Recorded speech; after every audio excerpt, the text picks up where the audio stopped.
Utah's news, traffic, and weather station. 9 o'clock at KSL News Radio. I'm Andy Farnsworth. KSL's top story this hour. The chair of the Republican Party in Wasatch County has been arrested.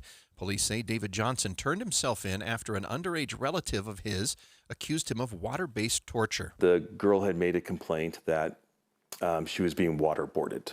That's not exactly what happened here. In this one, it appears that they were filling, like sink with water, holding the head underwater, and then pulling the head out of the water. That's Heber City Police Chief Parker Sever. He tells KSL Johnson would do this as a form of punishment, and police are also accusing him of doing this to other underage relatives as well as physically abusing them. Johnson has been booked into jail on suspicion of aggravated child abuse. The Wasatch County GOP Vice Chair told KSL she has only observed a healthy relationship between Johnson and his relatives, and she hopes people don't jump to conclusions. Our top national story this hour from ABC News. Investigators in Arizona are back to square one after a person of interest was arrested and then let go in the disappearance of Nancy Guthrie. ABC News contributor and former FBI agent Brad Garrett has more. They went through the steps. They stopped him, interviewed him, detained him. I don't know where they got the probable cause to get in the house, but they apparently did. Searched the house and then let him go. Don't be surprised if you see similar type tips acted upon as we move through this case until they eventually get to the actual real person. He has since been released and cleared. The Today host has been pleading with the public to submit tips on her mother's location. Your money at this moment, the Dow down 172 points to 50,015. Coming up, we've got rain coming down over much of the Salt Lake Valley. We'll check weather and traffic next. KSL News Time 9:02. Mornings are for recharging. And they're for starting your day right. We volunteer to join you in the car. Get news and weather at 102.7 FM during the most important part of your day. Andy and Amanda, each morning between 5 and 9 on KSL News Radio. I was in foot pain for 20 years, trying to give it relief, buying all these different insoles. Drugstore insoles, custom insoles. I spent thousands of dollars. I bought all these products, and not a single one worked. I really, truly needed to have relief in my feet. And the Good Feet arch supports were what gave me the relief I needed. For over 20 years, we've been helping people like Teresa actually live the life they love without their feet getting in the way. They wanted to make sure that I got something that my feet felt good in, not somebody else's feet. I love the fact that I can wear these arch supports in all my shoes. I have boots, I have cowboy boots, I have running shoes, I have walking shoes, I have flat shoes, I have heels. It makes me so happy. If you ask my husband, he will crack up because there is no store I would rather go in than a shoe store. I'm Teresa, and that's my Good Feet story. See what we can do for you with a free personalized arch support fitting at the Good Feet store. We have locations in Farmington, Riverton, and Sandy. Are your investments in the right accounts? What's best, traditional or Roth? Are you receiving all available tax deductions? Are you paying as little in tax as you can? These are all questions you can't afford to get wrong. Hi, I'm Jeff Jr., founder of Trajan Wealth, and in many cases, it's not what you make, but it's what you keep that makes the real difference. Trajan Wealth and Trajan Tax work closely together exclusively. No more guessing about whether you should do a Roth conversion, or if maxing out your 401k is really the best option. Our nationally recognized fiduciary advisors and CPA team work in tandem to make sure your tax strategy works with your investment strategy. We'll even do your tax preparation. One team, one strategy. Isn't it time for a second opinion? Call Trajan today, 801-207-9900. That's 801-207-9900. Trajan Wealth, an SEC registered investment advisor. Additional services through Trajan Estate and Trajan Tax. Additional disclosures and accreditation at TrajanWealth.com. We'll admit, we've already thrown in the towel on the New Year's resolution.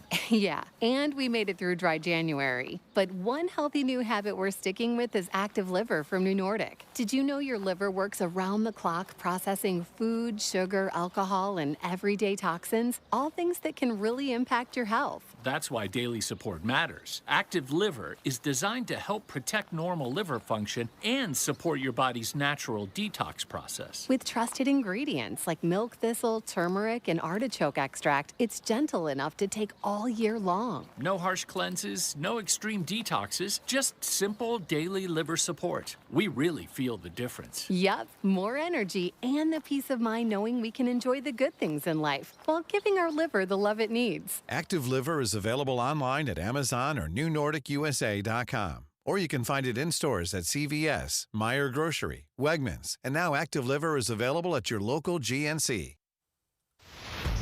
Traffic and weather together brought to you by UCCU. Earn 4.44% on savings at UCCU.com. What's your update, Jason Jones? Well, we have pockets of slowing northbound I-15 down in Utah County. One of them is in Linden, and then actually that's pretty much the only one in Utah County. Then you round the point of the mountain and you slow on and off down to downtown Salt Lake City. It's raining out there pretty actively, and so that's part of what's causing all these slowdowns. If you're southbound I-15, the accident at 90, it's off to the right shoulder, so it's not really impeding traffic flow per se, but people are, of course, slowing down to get by there. Coming out of Weber and Davis counties, everything's pretty good on I-15, but we are still seeing that really heavy delay on northbound on 89. That's due to the accident that's just past the 84 interchange as you head up that hill there into South Ogden. Right lane continues to be blocked. And, of course, it's still fairly heavy north and southbound Wasatch Boulevard at the mouth of Big Cottonwood Canyon. Use Superior Water and Air for all your HVAC and water treatment needs. Call 974-9090 or visit superiorwaterandair.com. Superior Water and Air, we got this. I'm Jason Jones in the KSL Traffic Center. KSL weather today, rainy and cloudy. We're only supposed to get a high of 54 degrees, but that rain's going to continue all the way into tonight, and looks like we'll have it again tomorrow as well. Right now it's 45 degrees and raining in Salt Lake City. I'm Andy Farnsworth from the KSL Common Spirit Health Studios. Listen online at kslnewsradio.com. We're Utah's news, traffic, and weather station. The all-new Inside Sources. Your inside access to the people and policies shaping Utah's future. Here are Greg Skordas and Holly Richardson on KSL News Radio. Eye on the Hill 2026. Special coverage on Inside Sources. Well, a Utah lawmaker wants to strip the lieutenant governor of her duty to oversee state's elections.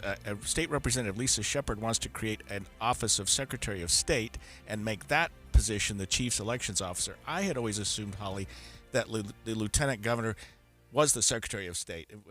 In Utah, that position is. They're one and the same. Right. And so I looked back on the last 5 lieutenant governors that we've had in Utah, and we started with Olene Walker, Gary Herbert, Greg Bell, Spencer Cox, and Deidre Henderson. That's a bit of a Mount Rushmore of Utah Republicans.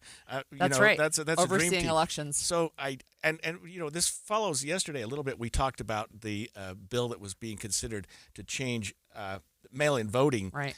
And I keep going back to the notion that we're doing a pretty good job in Utah with respect to elections, but maybe not. Maybe there's some changes that need to be made. We are going to talk with the representative that proposed this bill about that in just a minute. I think she's on the phone, and that's Representative wonderful. Lisa Shepard. Thanks for joining us, Representative Shepard. Thank you. Good morning to you both. So, first of all, can you tell us what is the problem that this bill is trying to solve? Well, before I say that, I just want to clear it up. This is not about stripping the lieutenant governor of duties. It's actually giving the lieutenant governor the ability to be the ambassador for the governor and their agenda. I have witnessed our lieutenant governor and past lieutenant governors, when they're out, being an ambassador for the agenda of our governor. I've seen great success in that, and I would love to actually free them up from having the elections portion of the other portions of the offices that are at this point in time statutorily given to them, and let them return to just the other part. So the problem that I'm trying to fix is the separation of powers. I believe that there's an inherent conflict within that position, not with the people. I'm not looking at the people or personalities in this one. I have removed that from them. I'm actually quite fond of the people that are in these positions. But this is not about the people. I always want to make sure. So it's a separation of powers. I also do not want a lieutenant governor, shall they have to step into the governorship, have some of these controversies that surround elections to be saddled on them. I want them to be able to step in without these types of controversies and do the duties of the governor. And I think at this point in time, we've seen a lot of that, whether real or perceived, and I'd like to see it returned back to a Secretary of State who is directly elected by the people, directly accountable to the people. And a Secretary of State would be elected when they're looking for someone who is going to be doing elections. I think with Governor Cox, I could just speak to this particular issue, and with Governor Herbert, it wasn't about who their Secretary of State was going to be. It's about whether they were the best person for the governor job. And I believe that the people don't necessarily look at that as far as, well, I think I'll pick Governor Cox because I think that his lieutenant governor would be amazing at elections. And so I would like to return it back to the Secretary of State so it's totally focused on there with that separation of powers, and it allows the lieutenant governor to be lieutenant governor and to do all the other duties, and there's many. So would this would then create a new position? I assume that there would be additional staff that would be created with that representative. Is this going to have a significant fiscal note?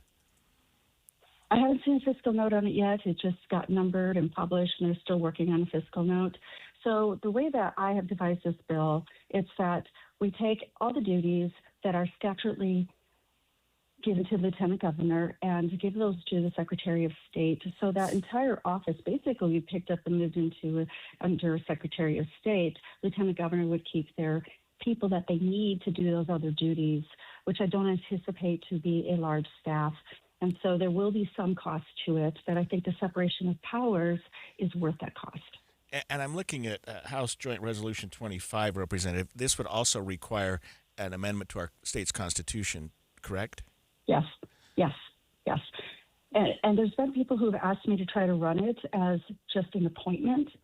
I don't agree that appointing a Secretary of State, first of all, we can't do it constitutionally. Second of all, I don't think an appointment is at all affixed to any type of inherent conflict of interest. I believe that that person being directly elected will help with that. I've also put into the bill, too, so there's people who say, well, what are you solving? Because they're going to have that problem with their own election. Well, I've built into this bill that we have, when the Secretary of State is on the ballot, we'll put it that way, and the Secretary of State is in charge of elections for the state, that Secretary of State will not be over their very own election. At that point, it would go back to the Lieutenant Governor for that particular election. Census is in the off-cycle year, so it would be in midterms. That's how we've developed this program. I should say this bill. Since it's in that one, I don't see much a possibility that perhaps the Lieutenant Governor will be running at the same time for the same race. But it's possible, and if that's the case, it'll go to the Board of Canvassers, and they will determine, it could be one of them, but they will determine who will be over that particular race if there's a conflict of interest. In other words, if the Secretary of State's on the ballot. So just a follow-up question. You mentioned that you were hoping to lighten the load for the Lieutenant Governor. Have you worked with the Lieutenant Governor on this bill? I know I've had conversations with people from the governor's office, Lieutenant Governor's office. I actually tried to get with her last week. They were out of town, and it's been such a busy session. I still have that, still trying to reach out and have some more conversation with her. All right, thank you.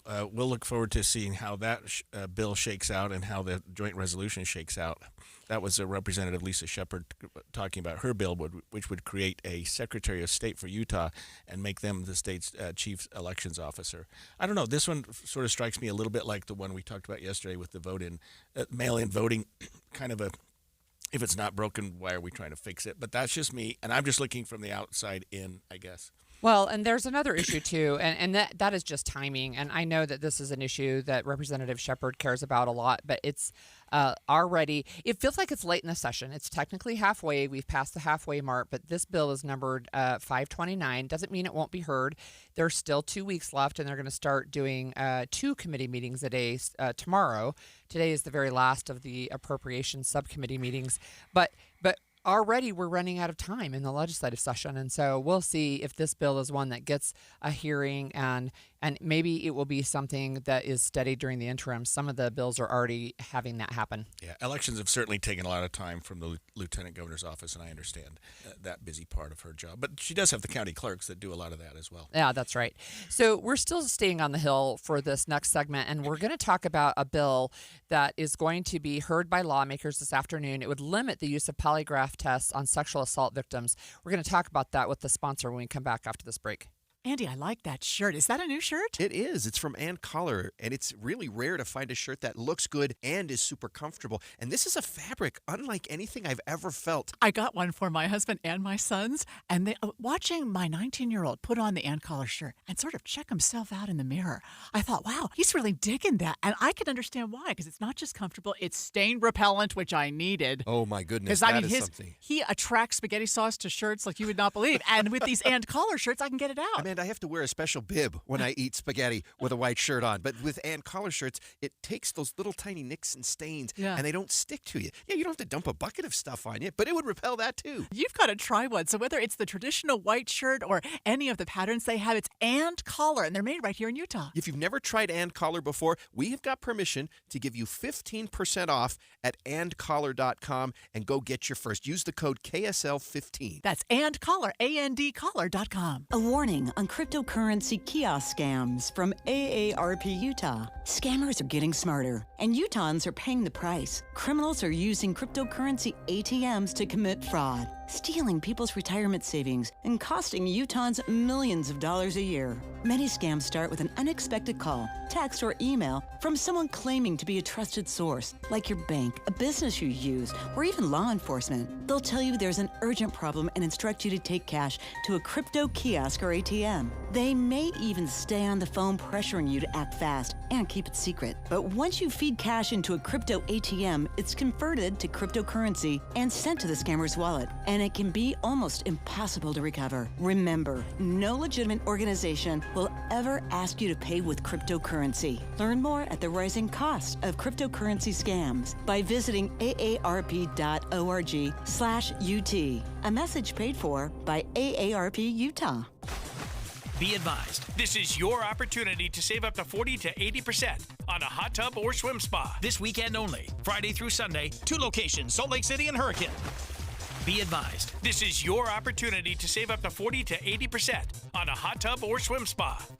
Utah State Fair Park and Washington County Fair Legacy Park. 18-month interest-free financing. Our factories have demanded we sell 1,000 hot tubs and swim spas this weekend. Utah State Fair Park.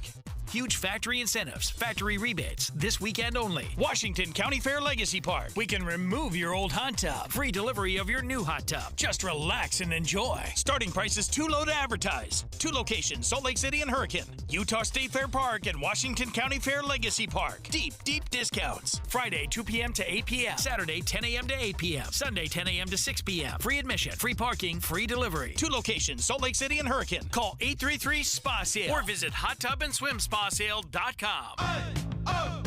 Let's go!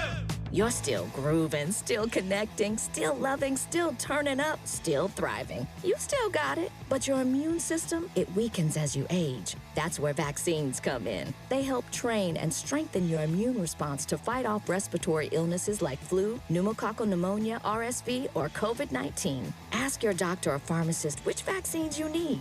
Book in minutes at VaxAssist.com. Sponsored by Pfizer. We know exactly what you're not thinking about right now. Wiper blades. But now that you are, take a moment to think about how Rain-X is the #1 brand of wiper blades in America. Why? Because Rain-X thinks about wiper blades all the time. We obsess, so you don't have to. Simply install our blades and then think about literally anything else. So choose Rain-X, America's #1 wiper blades, and then go back to not thinking about wiper blades. Rain-X. Outsmart the elements. Common Spirit Health. Hospitals, clinics, and caregivers all connected to advance healthcare in Colorado, Kansas, and Utah. Healthcare with human kindness is here. Hello, human kindness. Let's be honest. The National Symphony may not be in his future, but he wanted to try violin. So you said yes because you love him. And if you love him that much, love him enough to make sure he's buckled up and in the back seat.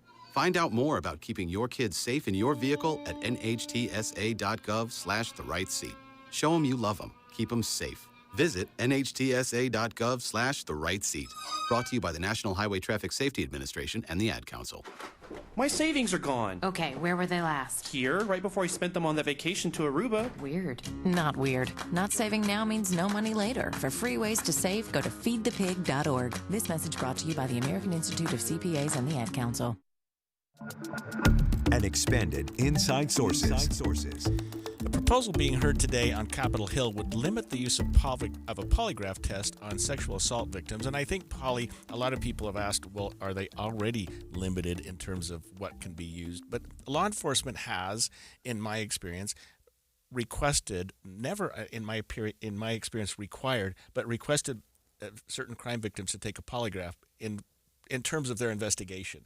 This bill would absolutely prohibit that, and it's been proposed, I think, before. We're looking at House Bill 89, sponsored by Angela Romero, who is a huge victim advocate in this state. I mean, she does more for victims than probably anyone. But this is a bill I think she's run before. I'm not sure why it didn't pass before and why it's back on the table now. Well, we have with her she's going to join us as soon as we can get her. I know that they're busy on the Hill today for sure. But it is interesting to me. And one of the things that I would say, I've never taken a polygraph test, but I would suspect that if I were a victim of a crime and had to be hooked up, that I would be incredibly nervous. And I don't know how that would translate actually on the test. Yeah, and I think that would be difficult for a person to take a polygraph test if they were, in fact, a crime victim. And I know we use them in the criminal defense practice for criminal defendants as well. We use them privately. Right. So we do have with us on the line House Minority Leader, Representative Angela Romero. Thanks for calling us, Representative. Yeah, thanks for having me.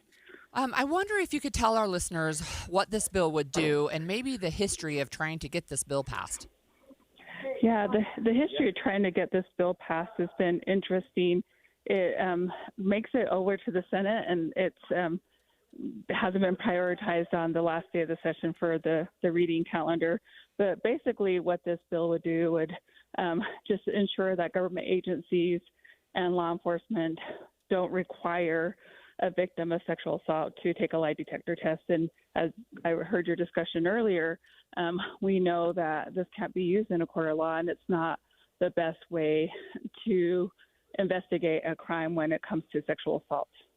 Representative, has the law enforcement community weighed in on this? I know that some, at least sexual assault detectives, have used them in the past in terms of just investigation, and I'm not sure whether they would object to this or whether maybe they're not being used as much as I thought. But what's been the position of law enforcement? I think most law enforcement has been supportive of this bill because they know since the passage of HB 200, which was my bill that mandated the testing of all sexual assault kits, part of that bill was also trauma-informed training for law enforcement officers. And so I think they realize we're now in 2026 and there are better ways in which to interview a sexual assault victim when it comes to trying to find out what happened to that individual and investigating a case. Another thing too is we had a government agency use this test when a person reported their counselor and said they were touching them inappropriately. They said, well, would you be willing to take one of these tests? They did. It said that this individual could be being deceitful. That counselor went on to sexually abuse other people, and finally their license was taken away. Finally, I think actually went to prison. I think it was last year. And so think about the trauma that person experienced because they knew they were telling the truth, but the way your body reacts to one of these tests doesn't really show if you're telling the truth or not. And so there are better ways in which to interview a sexual assault victim or someone who's been a victim of sexual violence. I know that you have been a great champion for victims of sexual assault, and I want to tell you that I appreciate that. Can you also talk to us maybe about, is there pushback on this bill, or is it literally just running out of time? There's been pushback. Last year in particular, there was pushback on the bill, and it went back to the he said, she said scenario and to leave this as a tool for law enforcement. But there are many in law enforcement that know this is an outdated tool. This is not a tool that needs to be used because we're, again, in 2026 and we're more trauma informed. And the way you go about interviewing someone who's been a victim of a crime is very different than the way you go about interviewing someone who is an alleged perpetrator of a crime. So when I first read the bill, Representative, I thought it precluded officers from requiring a victim to take a polygraph.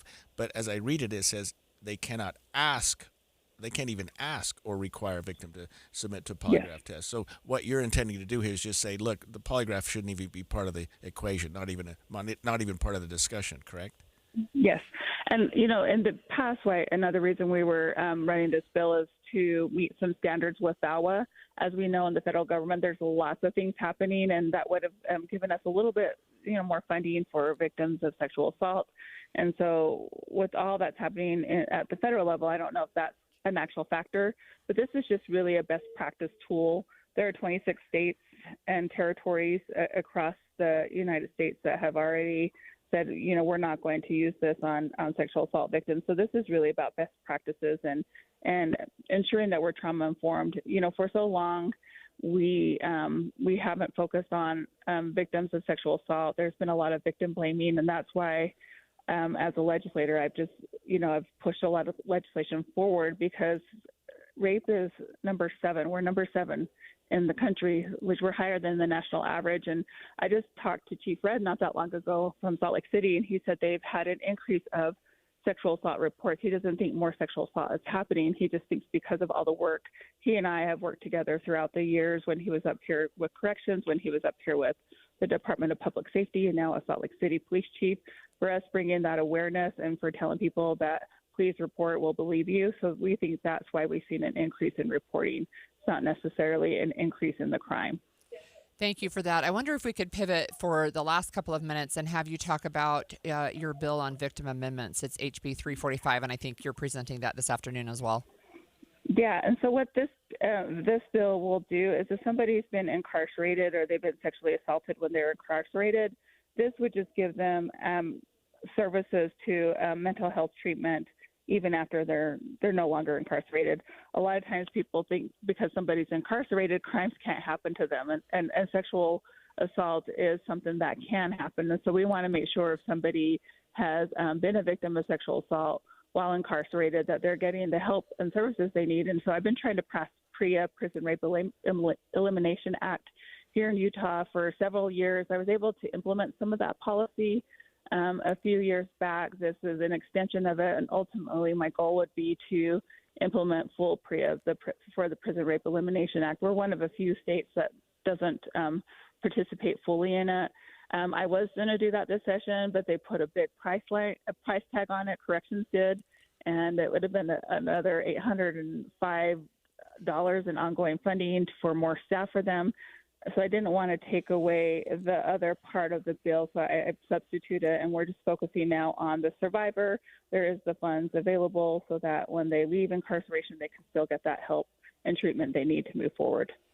We don't have a ton of time yet, but left. But I wanted to ask if you could clarify the prison rape elimination. Is that a federal program? I don't know what that is.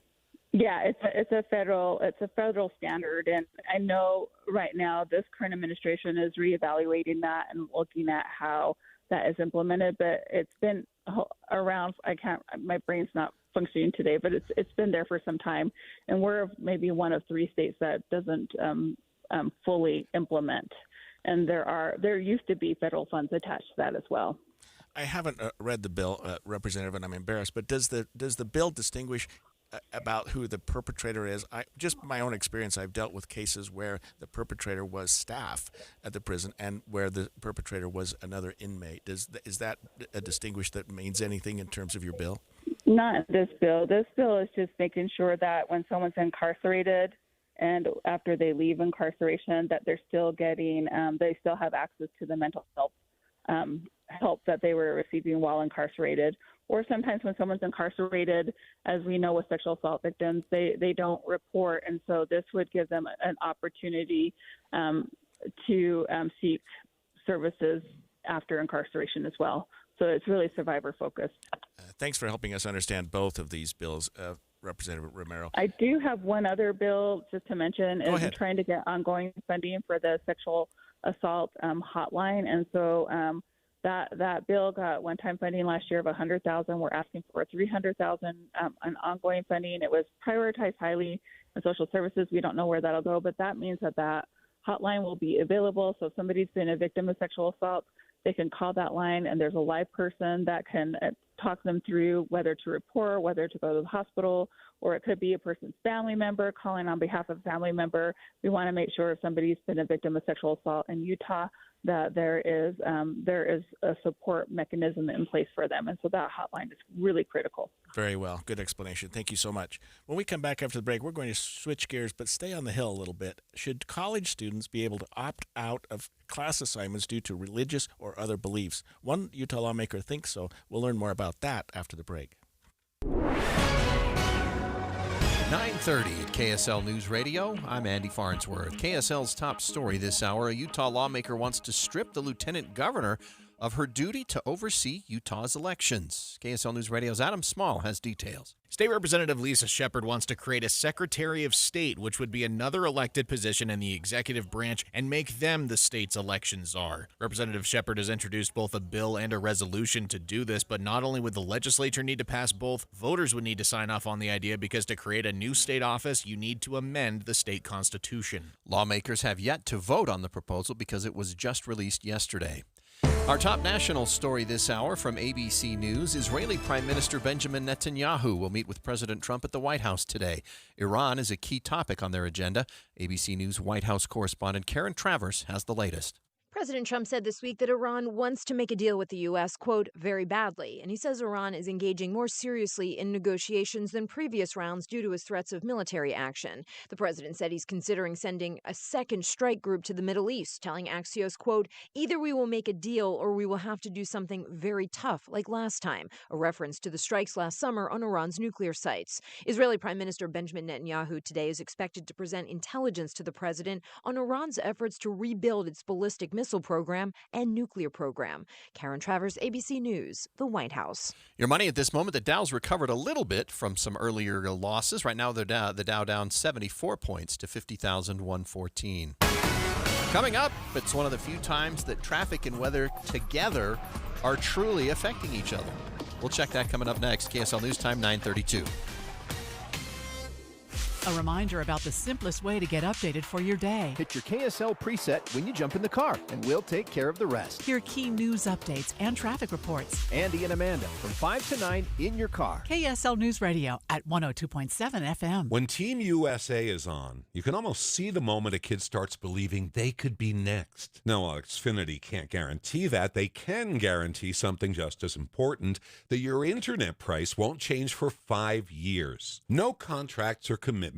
So while your kid is ordering gear online, streaming highlight reels, or video chatting, your Xfinity internet price won't budge. And who knows, by the time the next Olympic Winter Games roll around, your kid could be getting fitted for their very own Team USA uniform. And guess what? You'll still be paying the same price for reliable Wi-Fi. And there's even more to enjoy with the Xfinity Gold Medal Celebration. Now through February 22nd, get their best price on gig Wi-Fi for 5 years guaranteed. Just $50 a month, plus get Peacock Premium included for 2 years. That's a $10.99 monthly value. Xfinity. Imagine that. Proud partner of Team USA. Restrictions apply. Requires paperless billing and auto pay with stored bank account. Taxes and fees extra. Actual speeds vary. Hey guys, it's Woodrow from Mint Medical Clinic. Are you struggling with ED? Well, you are not alone. And now there's a real solution that treats the root cause, not just the symptoms.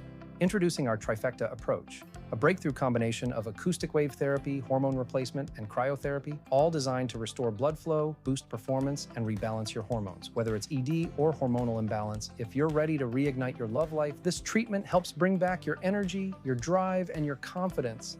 And right now, when you call, you'll receive a free consultation, a blood flow ultrasound, and an intimacy gift. That's a $650 value, absolutely free. And here's the bonus. The next 20 callers will also receive a 5-night stay at a luxury resort in Hawaii just for taking the first step. But you must call now. With 2 convenient locations in Layton and Sandy, help is closer than you think. Call 801-804-8000 now. That's 801-804-8000. Mint Medical Clinic. We'll get you back to mint condition. Valentine's Day is a moment to pause and celebrate the love that fills your life. Duke's Jewelers in Springville believes every love story deserves something timeless, something chosen with intention and given from the heart. This Valentine's season, explore pieces that speak without a single word. Dazzling diamonds that catch the light, rich gold that feels classic and enduring, and colorful gemstones that tell a story all their own. Whether you're marking a first Valentine's together, honoring decades of devotion, or simply wanting to make someone feel cherished, Duke's Jewelers is here to help you find the perfect piece. Duke's Jewelers will guide you with care, offer thoughtful suggestions, and even wrap your gift beautifully so you can enjoy the moment, not stress over it. Visit Duke's Jewelers on Springville Main Street and discover a gift that will be treasured long after February 14th is passed. Because love is worth celebrating in the most meaningful way. Duke's Jewelers. Love elevated. Traffic and weather together brought to you by UCCU. Direct deposit gets you $300. Love where you bang. Jason Jones. Andy, most of the delays that we had on I-15 have all cleared out now. You might run a little bit slow northbound through Linden up to Pleasant Grove and off the point of the mountain, but that's it. And southbound I-15 coming out of Weaver and Davis County, no problems there. Now, they have cleared that accident northbound 89, so they've reopened both of the lanes as you head up that hill to South Ogden, but you still have significant leftover delays there, so it's going to take you a little extra time to get through there. Of course, the roads are wet as it rain is actively falling.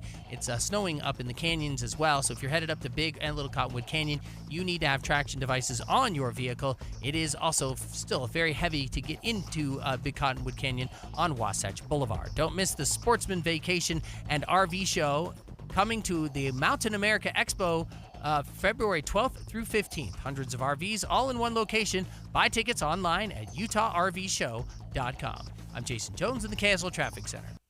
KSL weather today, it's going to continue to be rainy and cloudy throughout the day. The showers going into tonight and even more tomorrow, though there may be some breaks here and there from the storm. Right now it is 45 degrees and raining in Salt Lake City. I'm Andy Farnsworth from the KSL Common Spirit Health Studios. Listen online at kslnewsradio.com. We're Utah's news, traffic, and weather station. The all-new Inside Sources. Inside Sources. Your inside access to the people and policies shaping Utah's future. Here are Greg Skordas and Holly Richardson on KSL News Radio. This is a really interesting question. Should a college student be allowed to void or not take a class because of religious or conscious beliefs? Right now, they could. Well, what the bill would allow is that under certain circumstances, we're talking about House Bill 204, sponsored by Representative Michael Peterson, which would allow that college students can opt out of class assignments, and I think opt out of classes themselves if it goes against their religious or conscious beliefs.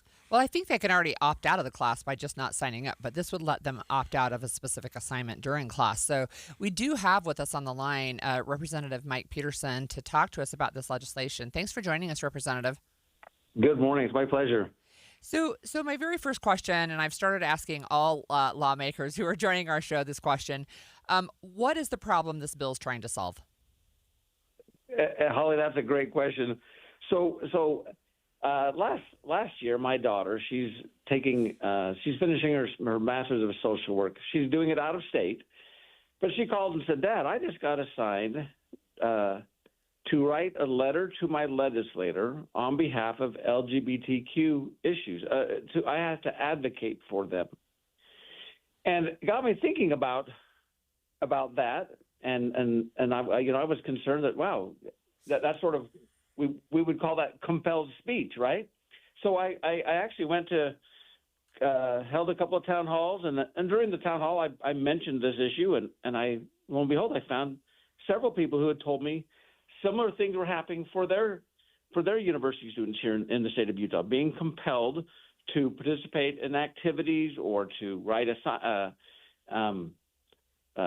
op-eds or whatever that violated their conscience. And in the state of Utah, we have a phrase in our Constitution that says the rights of conscience shall never be infringed. So it just got me on this idea that we need to do something to protect our higher ed students from being compelled to do or say things that violate their conscience. I have to say though, Holly, it's an odd thing because when I spoke with the AG's office about it, I told them straight up, look, I don't like doing a bill like this.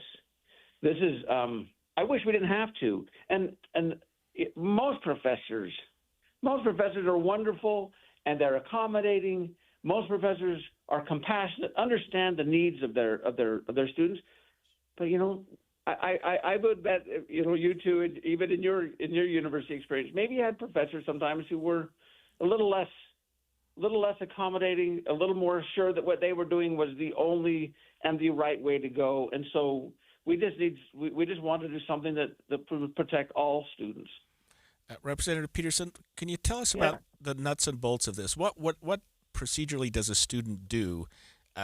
A, because maybe they don't want to get sideways with the teacher, but B, they still want to do well in the class and they don't want to have to do something like this. So what would be the obligation on the part of a student if they confront something like this?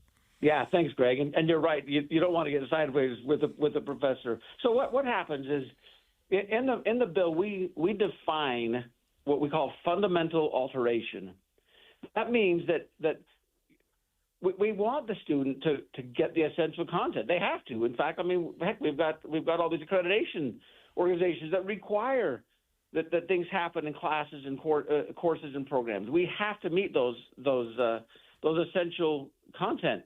But if you're given an assignment, so in the bill we define fundamental alteration. It says that if an activity or an assignment, examination, we can't alter the essential nature, objectives, or standards of a class, program, or degree. If it's going to negatively impact the student's ability to master essential learning outcomes of the program, of the course, or the degree, or to acquire knowledge, skills, or competencies necessary to pass the program or degree. We're not trying to let students skate by and say, "Oh, I don't want," and I'm not interested in learning about climate change, even though I'm studying climatology. No. We're not. You can't do that. You can't say I want to be a medical doctor and not ever learn about immunizations, for example, right? Because I'm a anti-vax, so I'm not going to take the classes on that. No, you can't do that because that's essential to your course, to your program, to your degree. So what a student does, if they are assigned something that again violates their conscience, they go to the professor. You have to write it. And the professor really has three options: to excuse participation in that, offer an alternative deadline or schedule, or offer an alternative examination, assignment, or activity. So back to my daughter's experience, the professor could very easily have said, write to your legislator advocating something that you believe in, right? It didn't have to be. That professor should not have said you have to advocate for on behalf of LGBT, just like you shouldn't compel your student to write on behalf of pro-life. We shouldn't compel students to do something that violates their conscience. So again, they bring this up with the professor. If the professor should nix that and not agree with it, then it goes, as it says in the bill, it goes to the university's neutral arbitrator, who is required to be knowledgeable about the content and the program, and then they can decide if there's if an accommodation really should be made. I do have a question, and this really is coming from one of the texters. I understand the bill to say specifically class assignments. Does this actually address maybe an entire required class to get a degree? They can opt out. Can they take an alternative class, for example?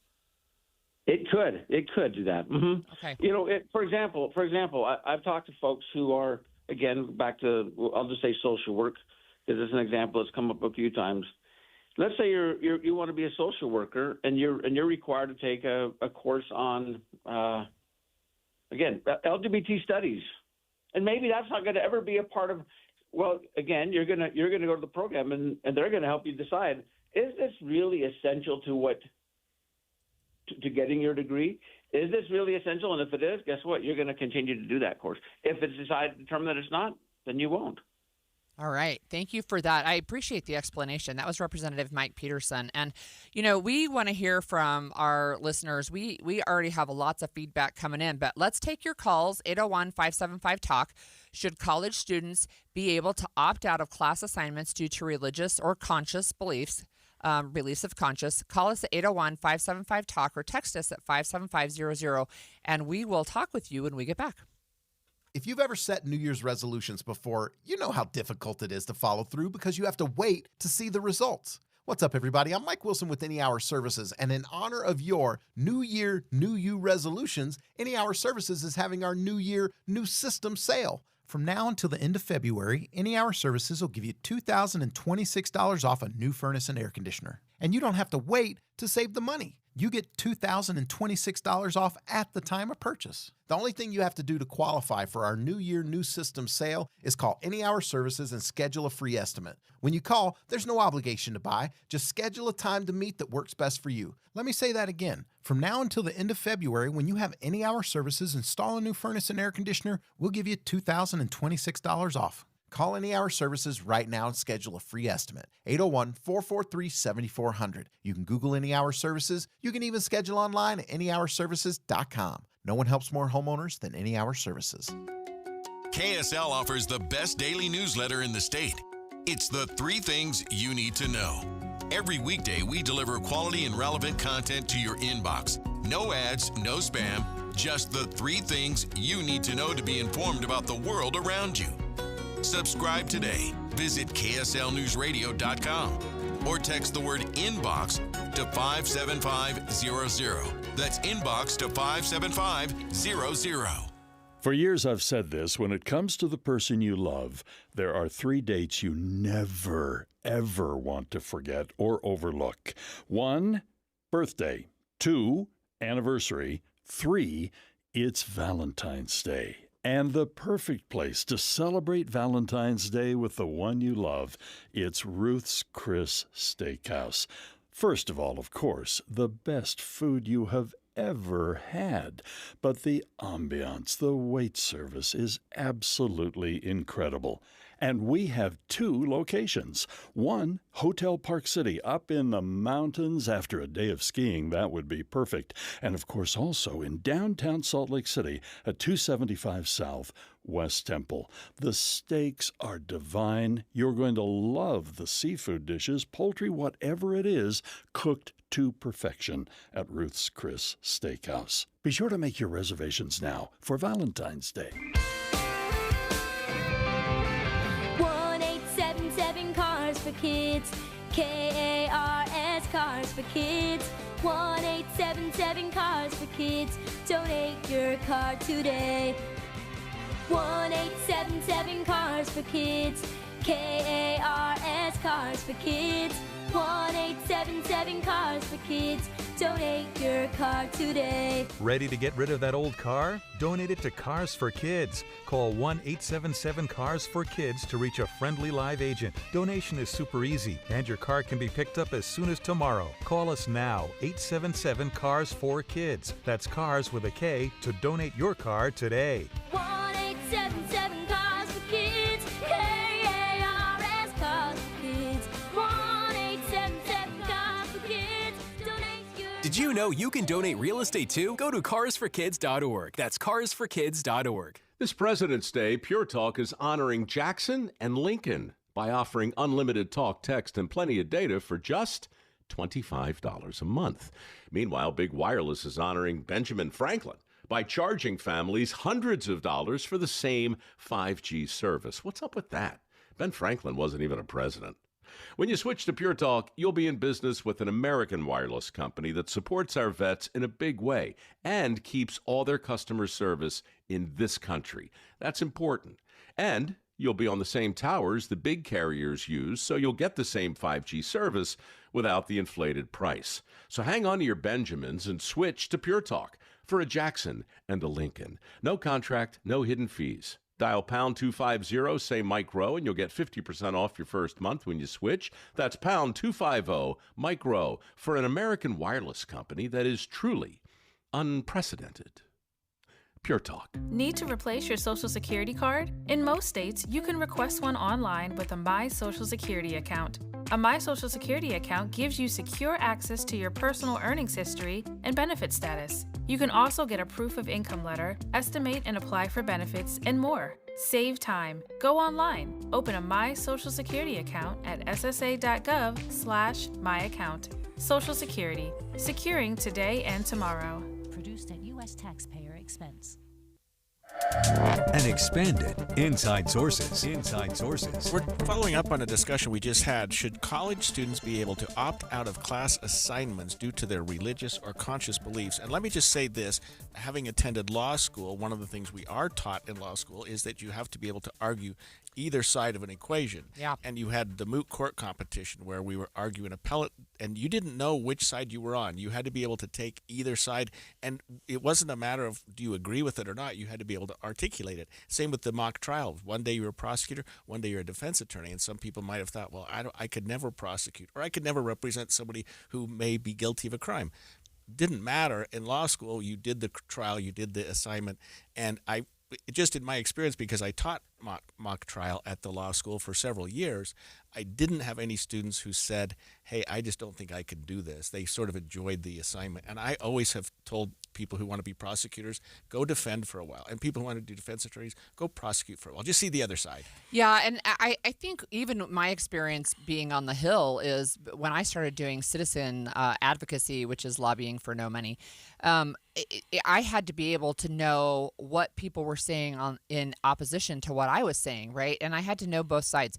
Anyway, yesterday when this bill was presented in committee, there were many education professionals who took to the microphone to speak out in opposition of this legislation. My name is Gabe Byers. I'm a faculty member at Salt Lake Community College, but I'm speaking for myself as a private citizen. I'd like to speak about this bill in opposition, mostly around the idea of viewpoint diversity. We've had a lot of great conversation about academic freedom and viewpoint diversity. We all are encouraged to express that and share that. But with this, exempting students or providing accommodations around assignments that violate their conscious or kind of objectionable actually decreases the viewpoint diversity and actually doesn't expose students to these challenging views. We speak a lot about the marketplace of ideas. Ideas should have the ability to be debated and discussed, and the right idea comes to the surface. That would actually squash the marketplace of ideas. Many of the ideas in this bill are already prevented by Utah law. We have institutional neutrality. We have our syllabus database in advance. We are taking your live calls at 801-575-TALK, and we actually have one caller on the line already, Nick in Salt Lake. Nick, thanks for joining us this morning. What's your take on this? My pleasure. Yeah, while I think the bill has good intention, it's supposed to be open religious beliefs, I think there's just too much leeway to allow certain people to take advantage. Like, if I'm a student and I don't want to take an archaeology class, maybe because I'm not good at it, I think it's really boring, I could just say, yeah, I don't want to take this archaeology class, and I'm going to say it goes against my religious beliefs when it really may or may not. And I think, it puts students in the position to not learn things and kind of take the easy way out when it could open their mind to certain things. Yeah, that's an interesting take, and I appreciate you commenting. That was Nick in Salt Lake. So, if you want to call and talk with us, it's 801-575-TALK. We do have texts, and we actually have a number of comments on our Facebook page as well. But I just want to say some of the texts here are saying kind of what our caller Nick just said, right? Can you use this and to opt out of classes that you just don't want to take, right? And can you just say, okay, well, I'm going to lean on this as a reason to get out of an assignment that I don't want to do, right? And I think Representative Peterson did address that because the bill was amended yesterday in committee to include this option to go to the teacher and say, I have a problem with completing this assignment. Can I have another assignment, right? And he said the teacher has 3 options. But we also had a caller, somebody on Facebook actually that said, look, just have him do an alternate assignment. So that specific assignment that he mentioned with his daughter that spurred this bill of you have to write a letter advocating for this side of this issue. As an instructor myself, what I would do if I were assigning that is to say, I want you to write a letter to the editor on this issue, not necessarily whether you have to advocate or not. Right? Or even if it moves away from the issue, I want you to write a letter to the editor on an issue you care about. Yeah. Representative Carol Spackman Moss was actually one of the lawmakers who spoke in opposition to this during a committee meeting. I recall when I was in college, a class I took was an elective in existentialism, and I'd heard of it. I had no idea what it was. But the professor was very adamant in his in his objection to organized religion. He said a lot of things that were kind of shocking to me and countered my views, but I thought, well, that's why I'm here in the university, to learn about other ideas, and you don't have to accept them. Maybe my conscience said, but, I didn't want to walk out of the class or not do the assignments because I was kind of fascinated with this different viewpoint that many people hold. So I'd just like to get more clarification with the good representative before I vote in favor of this bill. I took the exact same class and had the exact same reaction. As soon as she talked about that, I thought, you know what? I remember that exact experience. Yeah, that's interesting. And, I think that's one of the things when we talk about critical thinking skills is can you hold opposing ideas in your brain at the same time, right? And be able to kind of piece that out. But it's not just that as well. I mean, one of our texters said that as a nurse, if she refused to learn certain things, they'd basically kick her out, right? And so she's saying, do sociologists have the opportunity to say, well, I don't want to deal with anybody like that, right? And I think that's a different type of conversation, but I was trained as a nurse as well, and we did have the opportunity to opt out of procedures that we disagreed with as long as it wasn't an emergency and there was somebody else available to help. Yeah. I hearken back to Peterson's example. His daughter's taking a class, and she's asked to write a letter to, if I recall, a legislator advocating for an LGBTQ position that she may not agree with. I think I disagree with you a little bit when you say, well, you should just have them write a position piece one way or the other. Mm-hmm. I think it's helpful to write something from the other perspective so that you look at it, you learn about it. Not that you're advocating, and not that you're even going to send the letter. Like that, it's not going to be something that's going to be used against you later in life. Hey, you wrote this letter in college. It was an assignment. It was something I did. So I guess I would say I appreciate the bill, and I'm not saying we should push a student to do something he or she is not comfortable with, but I do think that that's something that is important to the educational process to be able to see both sides. Yeah, we did have a texter that said basically have them do the assignment, but they don't have to actually send it. Right. But do the assignment, see if you can do it. Can you pull in references? Can you say this is why, this is this side? One of the things that's interesting, and I think will be a discussion on Utah's Capitol Hill this year is medically assisted suicide. That one can bring up a ton of emotion, right? Right. And that's something that people may or may not be comfortable with looking at the other side. It's interesting. I think there's a couple of other comments on that medically assisted suicide. By the way, is a bill I think we're going to talk about tomorrow. I think, and Utah legislature addressing that. Yeah, that's right.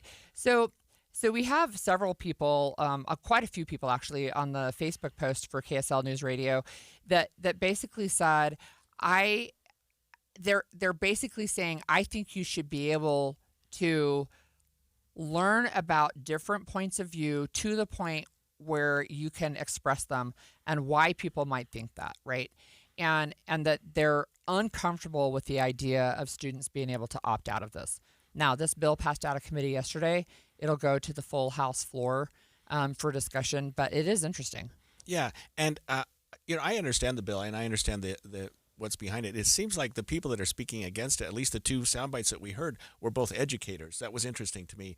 Educators who would say, in my diversity of thought. I'm not talking about my own position, but I'm talking as a person. This is something, like you just said, diversity of thought. Mm-hmm. Maybe it is a good idea for people to be able to articulate a position that they're not necessarily in favor of.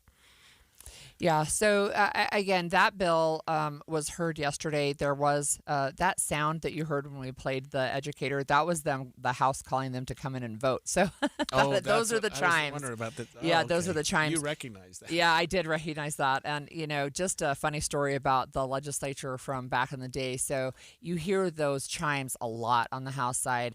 And one of Speaker Becky Lockhart's children, I think it could have been her husband, changed her alarm to that sound and just jolted her out of a dead sleep the next morning after the session ended. I'm like, that is a cruel prank, man.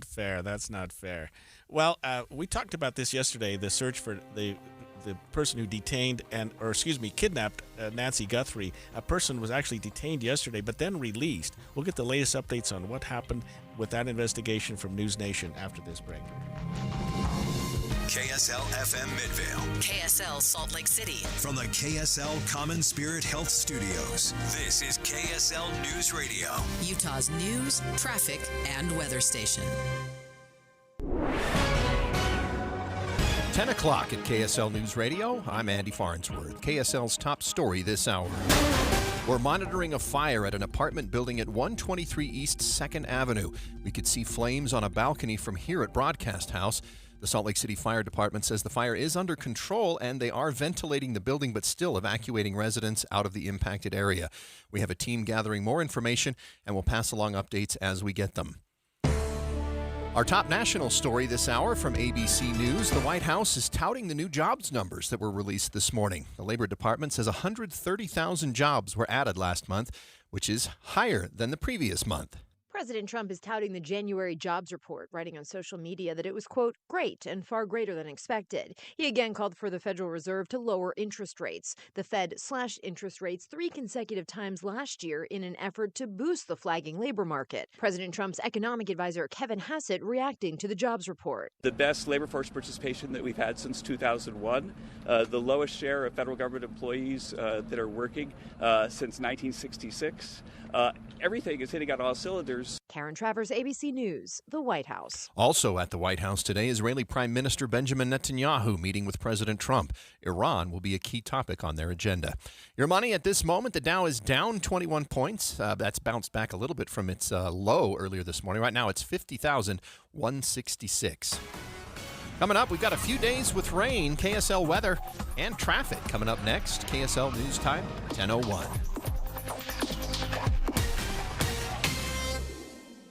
The sources where we get our news matters. When you listen to Utah's Morning News, we want you to feel the stories are important to you and trustworthy. This is Amanda Dixon. And I'm Andy Farnsworth. Join us weekday mornings on KSL News Radio. Valentine's Day is a moment to pause and celebrate the love that fills your life. Duke's Jewelers in Springville believes every love story deserves something timeless, something chosen with intention and given from the heart. This Valentine's season, explore pieces that speak without a single word. Dazzling diamonds that catch the light, rich gold that feels classic and enduring, and colorful gemstones that tell a story all their own. Whether you're marking a first Valentine's together, honoring decades of devotion, or simply wanting to make someone feel cherished, Duke's Jewelers is here to help you find the perfect piece. Duke's Jewelers will guide you with care, offer thoughtful suggestions, and even wrap your gift beautifully so you can enjoy the moment, not stress over it. Visit Duke's Jewelers on Springville Main Street and discover a gift that will be treasured long after February 14th is passed. Because love is worth celebrating in the most meaningful way. Duke's Jewelers.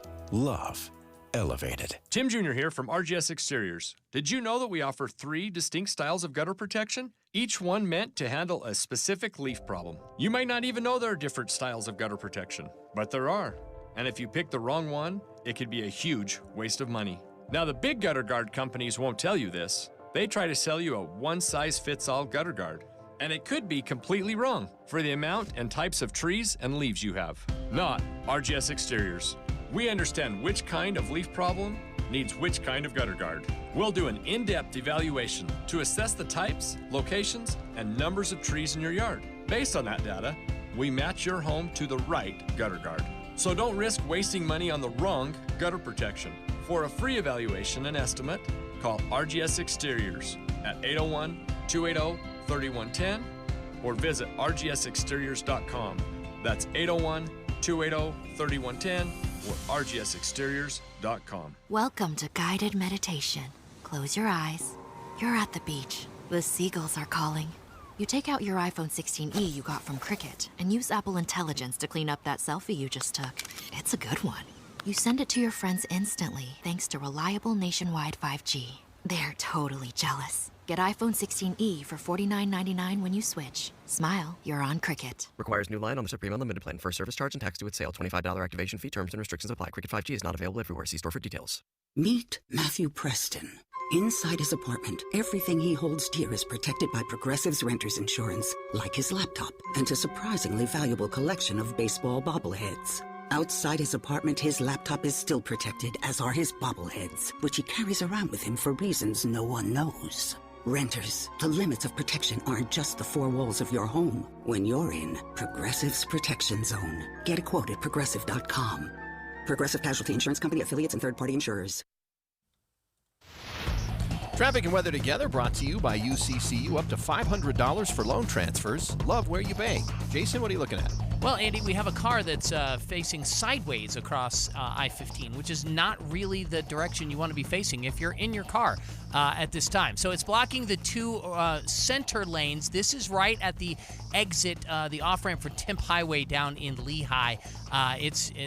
You can still get off the exit because that car, of course, is out into the main flow there, and it's starting to back things up or to the point of the mountain and up sort of around the point of the mountain. It's very wet out there as well, which is, of course, contributing to the slow traffic that we've got going on. If you're on a northbound I-15, though, you're not going to really find any trouble at all. In fact, I-15 anywhere else in Weber and Davis counties and down in Utah County, other than that accident, are looking pretty good. No problems in the Salt Lake Valley either. All the delays we had northbound 89 because of that accident headed up into South Ogden, those have all been cleared out now as well, and so no other major problems that we're looking at. While you're planning your day, plan for comfort too with the Good Feet store. Find the location nearest you at goodfeet.com. I'm Jason Jones in the KSL Traffic Center. KSL weather today, we're looking at valley rain and mountain snow on and off throughout the day, and the showers continuing into tomorrow. Today's high in the mid-50s despite the rain. Right now, though, 46 degrees and mostly cloudy in Salt Lake City. I'm Andy Farnsworth from the KSL Common Spirit Health Studios. Listen online at kslnewsradio.com. We're Utah's news, traffic, and weather station. The all-new Inside Sources. Inside Sources. Your inside access to the people and policies shaping Utah's future. Here are Greg Skordas and Holly Richardson on KSL News Radio. The mother of TV personality Savannah Guthrie, her name is Nancy Guthrie, was taken from her home on January 31st. She's 84 years old, on a pacemaker, has daily medication. Yesterday, we had what I consider to be significant breaking development, which was some images that were recovered from her doorbell camera, which showed an individual, clearly the suspect that they're looking for here, who seemed to be manipulating the doorbell, sort of breaking it down or making sure that, trying to disable it really, and was dressed in disguise, had his face covered very, very well, and then did in fact disable the doorbell. But there's something about the technology that they were able to recover some images which were stored, I guess, prior to the time that he did that. So we have with us on the line News Nation law and justice contributor Jennifer Coffindaffer, a former FBI agent. And Jennifer, can you walk us through what's happened over the last 24 hours? Well, it's been a big 24 hours. It started out with the release of these photos and videos, actually 3 videos from the Ring. Actually, it was a Nest camera that was located on Nancy Guthrie's front stoop. So essentially, an individual comes forward. He's clearly not sophisticated. He has a gun holstered loosely in the front of his pants. He fishes around for some sticks to try to cover up the doorbell. He's not at all looking over his shoulder. It's clear he knows the location and doesn't have any fear that somebody's going to find him, and then gets entry into that house. Oh, so I was wondering what those items were in his left hand. You're saying there were some sticks or twigs from a nearby bush or something? I thought it was the wires that had come out of the doorbell camera. Yeah, no, interestingly enough, he immediately beelines to that camera, puts his hand over it, turns back, and then breaks off some twigs from the brush around her house, and then comes back and then puts that up to distort his face while he removes that camera. Okay, now I understand what it was. So we also heard yesterday that there was somebody who was a person of interest who is detained. What do we know about that situation? Yeah, that's interesting. So basically, SWAT operatives pulled over a vehicle containing or with this individual driving it. When they pulled him over, they detained him, which means it's not an arrest. They're able to do an investigative detainment of somebody, and essentially they discovered no, he was not involved. They also served a search warrant at his residence at the time, and again came up empty. So they ran that lead to ground, and it proved to be not connected. That was one thing I was going to ask you, Jennifer, whether or not it was just not enough evidence to continue his detention, or whether they had discovered enough to believe that he was, in fact, not a person of interest. It seems like it's more the latter.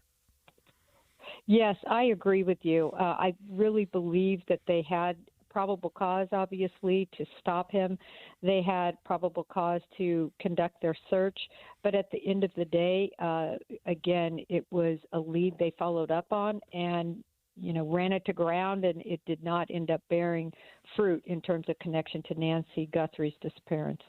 Can we go back to the video that was released yesterday a little bit? When you look at those images, there's video and still images that were released. Is the person on that video, do they strike you as somebody who was really well prepared, and they not only were they not worried, but they knew exactly what they were there to do?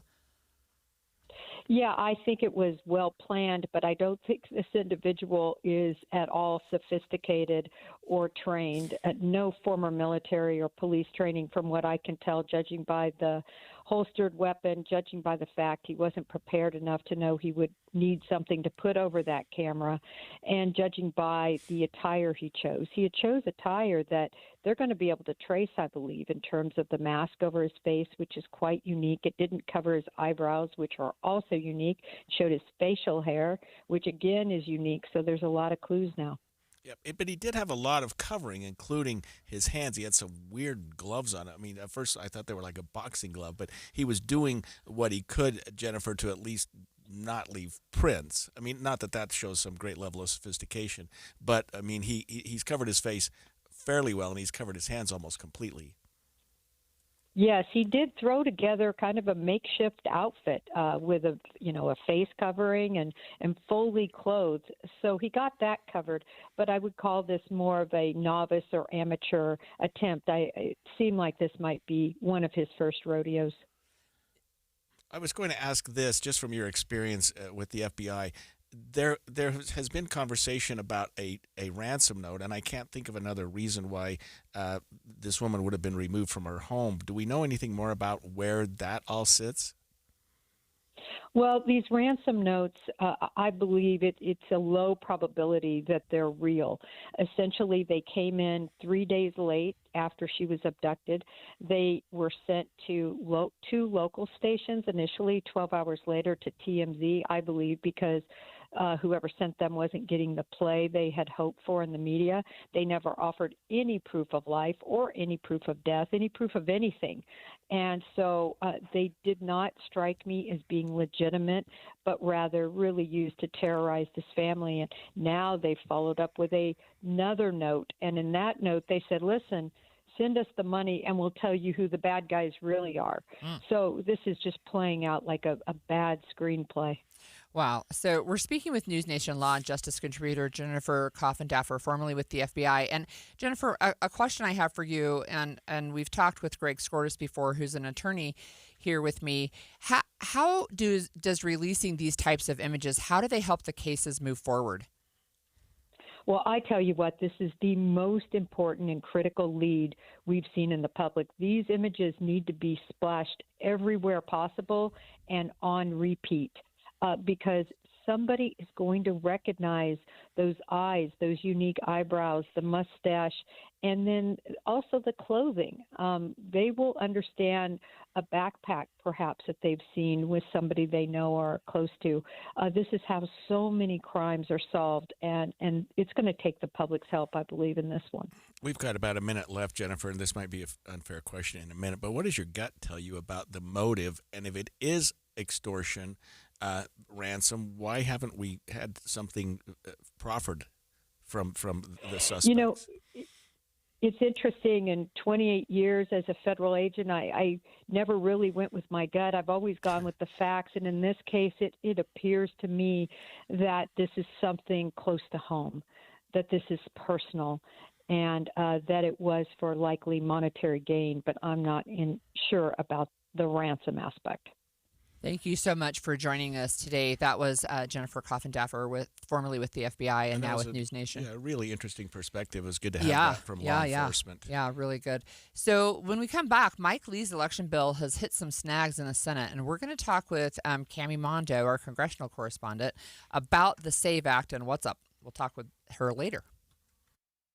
This weekly tax tip is brought to you by the Utah Association of Certified Public Accountants. Here's CEO Susan Spears. Big news, if you work overtime, you may not have to pay federal income tax on part of your overtime pay. Single filers may deduct up to $12,500 and married filers may deduct up to $25,000 in overtime pay. Income phase-outs kick in for higher earners. Keep in mind, this is not a full exemption and does not make all overtime pay tax-free. The deduction applies only to the overtime premium. Here's an example. If you're single and earn $15,000 in overtime pay, you could deduct up to $12,500. In a 22% tax bracket, that could save you almost $2,800. Get the most out of your income tax preparation when you hire a licensed CPA. Visit uacpa.org to find a CPA that's right for you. And check out new tax tip videos by following on social media at Talk to Your CPA. Andy, I like that shirt. Is that a new shirt? It is. It's from Ann Collar, and it's really rare to find a shirt that looks good and is super comfortable. And this is a fabric unlike anything I've ever felt. I got one for my husband and my sons, and watching my 19-year-old put on the Ann Collar shirt and sort of check himself out in the mirror, I thought, wow, he's really digging that. And I can understand why, because it's not just comfortable, it's stain repellent, which I needed. Oh, my goodness. Because, That is something. He attracts spaghetti sauce to shirts like you would not believe. And with these Ann Collar shirts, I can get it out. Amanda, I have to wear a special bib when I eat spaghetti with a white shirt on. But with Ann Collar shirts, it takes those little tiny nicks and stains, and they don't stick to you. Yeah, you don't have to dump a bucket of stuff on you, but it would repel that too. You've got to try one. So whether it's the traditional white shirt or any of the patterns they have, it's Ann Collar, and they're made right here in Utah. If you've never tried Ann Collar before, we have got permission to give you 15% off at andcollar.com and go get your first. Use the code KSL15. That's Ann Collar, ANDcollar.com. Think switching to T-Mobile's a whole complicated thing? Nah, it's easy. You could do it almost anywhere in just 15 minutes. Even poolside like Drewski, you can switch to T-Mobile and unlock savings that are built to last. With T-Mobile's Better Value Plan, you can save over $1,000 a year versus Verizon and AT&T. Save on streaming, satellite, and more benefits that they leave out. I get all the VIP perks. Start saving from day one, and for a limited time, get T-Mobile's Better Value Plan. I know you love deals. Plus, switch right now, and we'll even pay off your old phone up to $800. What do you think of all that, Drewski? Stay chillin', just switch it. It's better over here. Check the math at T-Mobile.com/better value. Savings versus comparable plans at AT&T and Verizon, plus the cost of optional benefits. Plan features and taxes and fees vary. With 3+ lines of Better Value Plan. 3+ new lines and 2 eligible ports, or 3+ lines and 5+ years on T-Mobile postpaid plan required. Qualifying credit required. Check out in 15 minutes or less per line. Get up to $800 per line via virtual prepaid card. Typically takes 15 days after rebate submission. Qualifying unlocked device credit service port in 90+ days with device and eligible carrier, and timely redemption required. No cash access and card expires in 6 months. Card issued by Sunrise Banks N.A. member FDIC. A warning on cryptocurrency kiosk scams from AARP Utah. Scammers are getting smarter, and Utahns are paying the price. Criminals are using cryptocurrency ATMs to commit fraud, stealing people's retirement savings and costing Utahns millions of dollars a year. Many scams start with an unexpected call, text, or email from someone claiming to be a trusted source, like your bank, a business you use, or even law enforcement. They'll tell you there's an urgent problem and instruct you to take cash to a crypto kiosk or ATM. They may even stay on the phone pressuring you to act fast and keep it secret. But once you feed cash into a crypto ATM, it's converted to cryptocurrency and sent to the scammer's wallet, and it can be almost impossible to recover. Remember, no legitimate organization will ever ask you to pay with cryptocurrency. Learn more at the rising cost of cryptocurrency scams by visiting aarp.org/UT. A message paid for by AARP Utah. Getting help with electrical repairs is easier than you think. All you have to do is call Any Hour Services or schedule an appointment at anyhourservices.com. No one helps more homeowners than Any Hour Services. Over the years, you've brought them into your home. You were prescribed opioids after the C-section. When Dad injured his back, when your basketball star tore his ACL, opioids helped with the pain, and you held on to them just in case. But did you know holding on to unused opioids puts your family at risk? Opioids are powerful pain-reducing prescription medicines, but most people who are prescribed opioids don't finish their prescriptions. So millions of unused opioids are sitting in homes across the country. And tragically, more than 100 Americans die every day from overdoses involving opioids. What can you do to protect your family? Remove the risk of unused opioids from your home. Pills, patches, or syrups in drawers, purses, and cabinets, anywhere they might be hiding. To find out how to dispose of them properly, visit www.fda.gov/drug disposal. Inside Sources. Well, Utah Senator Mike Lee's election bill has hit some snags in the Senate. The Save America Act would implement stricter restrictions to cast a ballot in federal elections by establishing proof of citizenship requirements, and somehow that bill is now tied up a little bit. Well, it's yes, that's correct. We have Cami Mondo with us. She's the Deseret News congressional correspondent. And Cami, what can you tell us about Senator Lee's SAVE Act? Absolutely. So we've seen this bill already kind of go through Congress in a kind of different way. It's passed the House last year in a narrow bipartisan vote. We did have 4 Democrats who supported that last year. It's never been brought up in the Senate. Now there have been some changes made to it. We now have photo ID requirements in there. And now it's seeming to even hit some more obstacles as some Democrats don't want to vote for it in the House. And again, in the Senate, they have no idea how they're going to bring it up. Is the change between what was passed the House and now at the Senate just what you just mentioned, that the photo ID requirement, and is that something that's causing enough grief that some lawmakers are changing their positions? Correct. Some Democrats are now saying that's a step too far because it would require voters to bring their photo ID when they cast their ballot, which raises questions, about mail-in ballots or even for people who maybe don't have access to those. So that's raised a lot of questions just in the House side. But even if it reaches the Senate, it would need substantial Democratic support that just isn't there. And so they're looking for some ways to get around that. So, Cami, just to reset for our listeners, can you remind us what the SAVE Act is? Yes, so the SAVE Act, now called the Save America Act, is the newest iteration. It's basically just an election security bill that would require one to prove their U.S. citizenship when they register to vote. To do so, they would have to provide documentation when they go to register. And then with this new iteration, they would also need to show photo ID when they submit those ballots to prove that the one that they are turning in is actually theirs. Cami, when you mentioned that the bill needs substantial Democratic support in the Senate, I take that to mean that it needs 60 votes. Correct. To get over that filibuster that we've seen so many times kind of disrupt Republicans' plans, it would need at least 7 Democrats to cross party lines.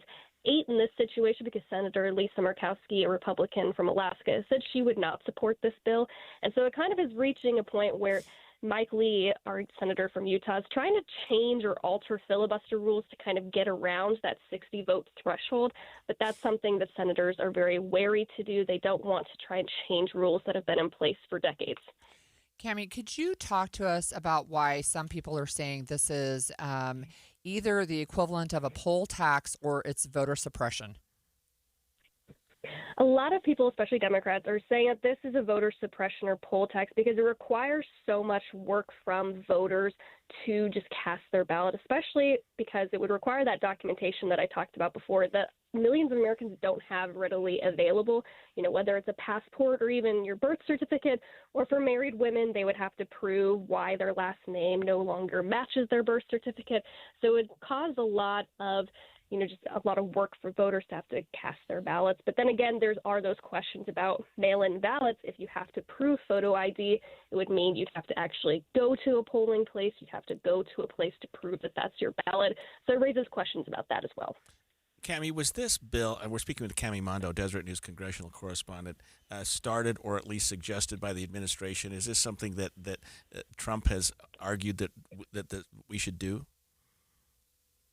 Trump has heavily endorsed the SAVE Act. He is actually the one who suggested that they add the photo ID requirement and rename it the Save America Act. It did start as a proposal, last year, but Trump has really signed on to it now and is pushing Republicans to make these changes before the midterms, or at least before the 2028 presidential elections. Can I ask you also a question about federal requirements for elections and how that impacts the state's ability to run their own elections? My understanding is states are the ones who get to decide how elections are run in their own state. And that's actually a criticism you're seeing from, Lisa Murkowski, that Republican I mentioned earlier. Some Republicans are not totally on board yet because they don't want to federalize elections in that same way that you're saying. This would overhaul and make a federal standard for federal elections that some Republicans, and especially Democrats, are just not comfortable with. Trump has kind of brought up in the last few weeks wanting to federalize elections. It seems like this might be the way he would want to do it, but that is a concern that you're seeing, that this would take away states' rights to run their own federal elections. Cami, I think you addressed this earlier a little bit, but can you just tell us where the bill stands? Is it something where Mike Lee's going to make some changes, hopefully to get it through the Senate, and then it'll have to go back to the House with the amendments? Right, so the House is going to vote on this latest iteration this evening. It's not clear yet if that will pass. Republicans only have a one-vote margin right now, so we do expect it should pass, but we'll see later today. If it does, it'll then go to the Senate, where Mike Lee is working with leadership right now to try to get around that filibuster, but no decisions have been made on that front right now. Leader Soon, who rules the Senate, he said that there's no decision yet on when they might vote on it. So can we talk about the filibuster again? I know that, I mean, you have to, unlike the House, you have to have more than 50%, right? Talk to us about the filibuster and why some people want to do away with it and some don't. Right. So with the filibuster, it's been in place, as long as the Senate's been here. They did change rules around the early 1900s where you would have this 60-vote threshold. Before then, it was basically you just had to stand there and speak, and then once you were done, that's when the filibuster was over. That's what Mike Lee wants to revive here. He's saying that the 60-vote threshold shouldn't be in place for this specific bill, that they should somehow go back to the talking filibuster to be able to get this bill through. You've seen people go back and forth, both parties wanting to change filibuster rules, because it usually, with any partisan bill, you can't get it through because it would require both parties. Republicans are now talking about that. Democrats had before during the Biden administration. But each time you'll have people who are a little bbit hesitant because they know the next time they're in the minority, the majority party could take whatever they want and pass it without any guardrails. Yeah, thank you. I'm going to pivot, if that's okay, for just a second, and ask you about the ban to they failed to renew the ban on efforts to end Trump's tariffs. Tell me about that vote. And it was in the House yesterday, I think.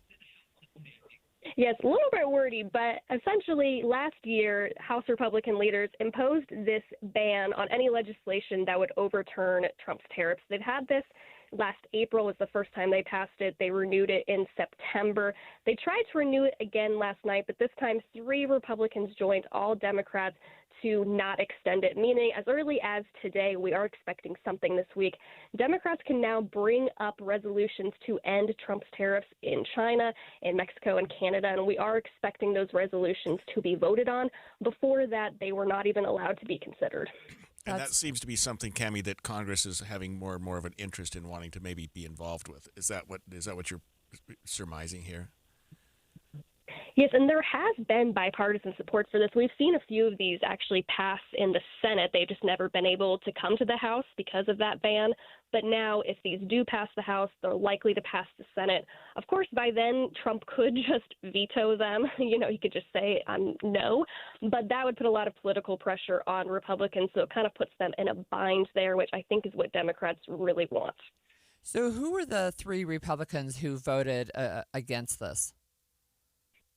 So we saw Thomas Massie, who usually votes no on a lot of Republican legislation. We had Kevin Kiley from California, and then Don Bacon of Nebraska, who basically just said that, the Article 1 authority gives the House and Senate, Congress, essentially the authority for tariffs, and that needs to be returned. Did any of Utah's delegation tell you why they supported continuing the ban?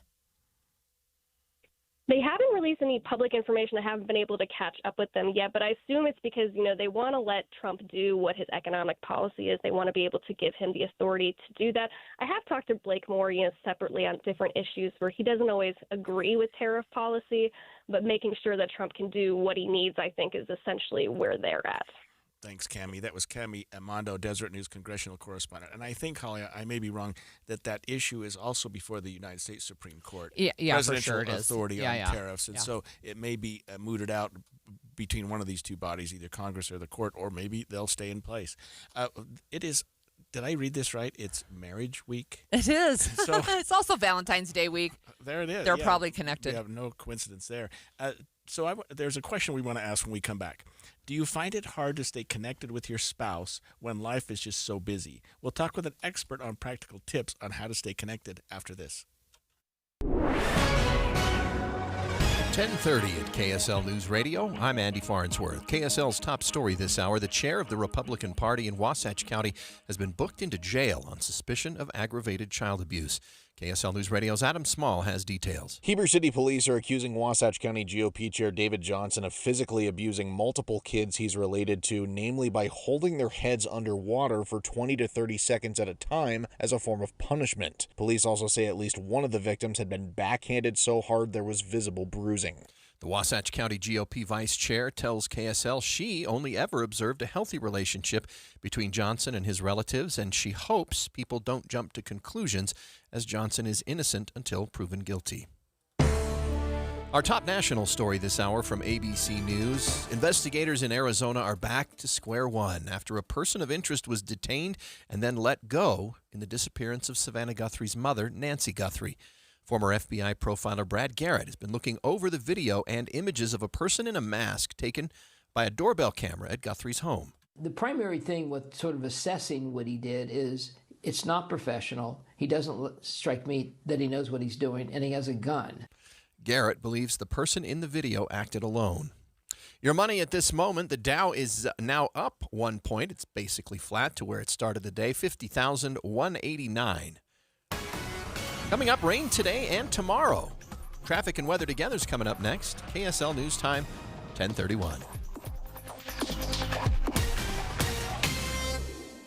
Mornings are for recharging. And they're for starting your day right. We volunteer to join you in the car. Get news and weather at 102.7 FM during the most important part of your day. Andy and Amanda, each morning between 5 and 9 on KSL News Radio. Be advised, this is your opportunity to save up to 40 to 80% on a hot tub or swim spa this weekend only. Friday through Sunday, 2 locations, Salt Lake City and Hurricane. Be advised, this is your opportunity to save up to 40 to 80% on a hot tub or swim spa. Utah State Fair Park and Washington County Fair Legacy Park. 18-month interest-free financing. Our factories have demanded we sell 1,000 hot tubs and swim spas this weekend. Utah State Fair Park. Huge factory incentives, factory rebates, this weekend only. Washington County Fair Legacy Park. We can remove your old hot tub. Free delivery of your new hot tub. Just relax and enjoy. Starting price is too low to advertise. 2 locations, Salt Lake City and Hurricane. Utah State Fair Park and Washington County Fair Legacy Park. Deep discounts. Friday, 2 p.m. to 8 p.m. Saturday, 10 a.m. to 8 p.m. Sunday, 10 a.m. to 6 p.m. Free admission, free parking, free delivery. 2 locations, Salt Lake City and Hurricane. Call 833-SPA-SALE or visit hottubandSwimSpa.com. Hi, this is Derek Overstreet, president of the New Millennium Group and co-host of Stop Working, Start Living with KSL News Radio. Can you imagine what your life would be like if you could retire 3 to 5 years earlier than you thought possible? The things you could do, the loved ones you could spend time with, the memories that you could create. That's what our team at the New Millennium Group does. We'll walk you through the entire process every step of the way. If you'd like to get a copy of the 5-step proprietary plan that will help you retire 3 to 5 years sooner than you thought possible, give us a shout right now. 888-999-6370. That's 888-999-6370 or utahsfinancialplanner.com. Listen, most of our listeners right now have a tax problem, not a money problem. There's not enough money in Social Security Medicare as it is.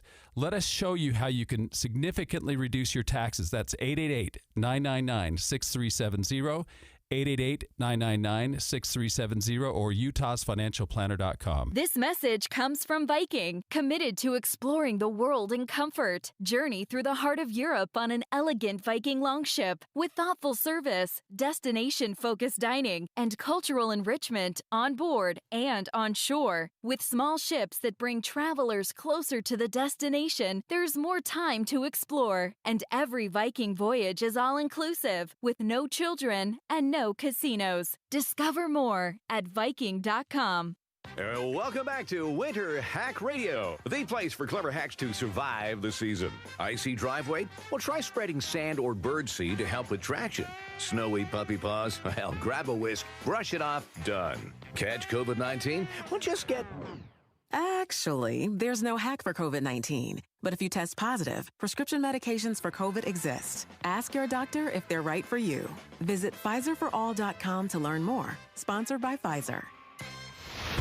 Traffic and weather together brought to you by UCCU. Earn 4.44% on savings at uccu.com. Jason?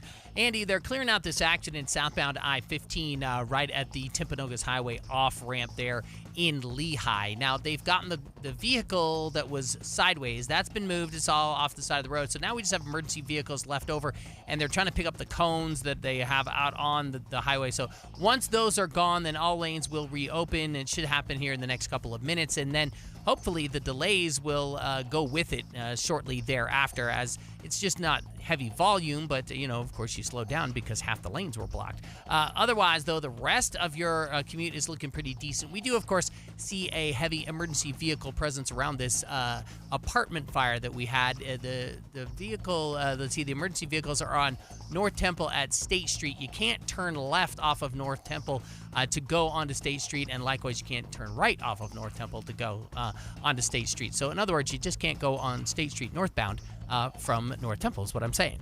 But get BOGO tickets now for the ultimate romantic date night. Choose Chicago Nights or Romeo and Juliet, April 6th through 11th. Visit odysseydance.com for tickets, discounts, and details. I'm Jason Jones in the KSL Traffic Center. KSL weather should have highs in the mid-50s today. We got rain in the valley, snow in the mountains, and that'll continue on and off throughout the day and into tomorrow. Right now, it is 46 degrees and cloudy in Salt Lake City. I'm Andy Farnsworth from the KSL Common Spirit Health Studios. Listen online at kslnewsradio.com. We are Utah's news, traffic, and weather station. The all-new Inside Sources. Inside Sources. Your inside access to the people and policies shaping Utah's future. Here are Greg Skordas and Holly Richardson on KSL News Radio.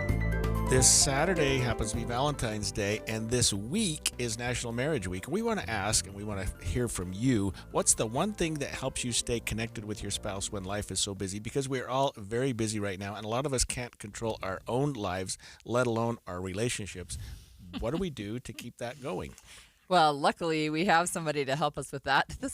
We have on the line with us Carly Palmer-Webb. She's a relationship educator and a commissioner with the Utah Marriage Commission. Did you know we even had a Utah Marriage Commission? I didn't know, but I'm glad we do. All right.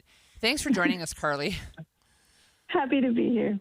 Hey, first of all, can you answer our question? What is the Utah Marriage Commission? So it's a group of individuals who get together and essentially create and provide educational resources for couples around Utah. So for Utah couples, it's all free. There's dating preparation, there's engagement resources, there's tons of resources for married couples. They're just trying to help Utah marriages be stronger through good preparation and good education once they get there.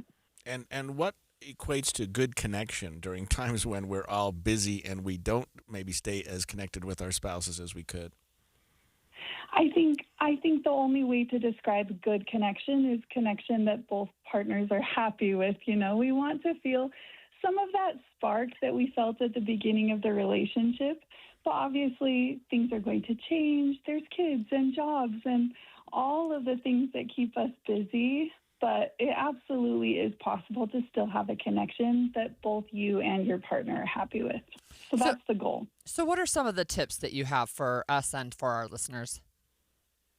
The biggest thing I would say is we have to focus on the little things. I think it's easy for us to get distracted or focused on these big grand gestures. You know, if we could have a weekly date night that was 4 hours long without the kids, or if our spouse or partner brought us flowers and wrote us love notes and all these big things, then we would feel like we had a good connection.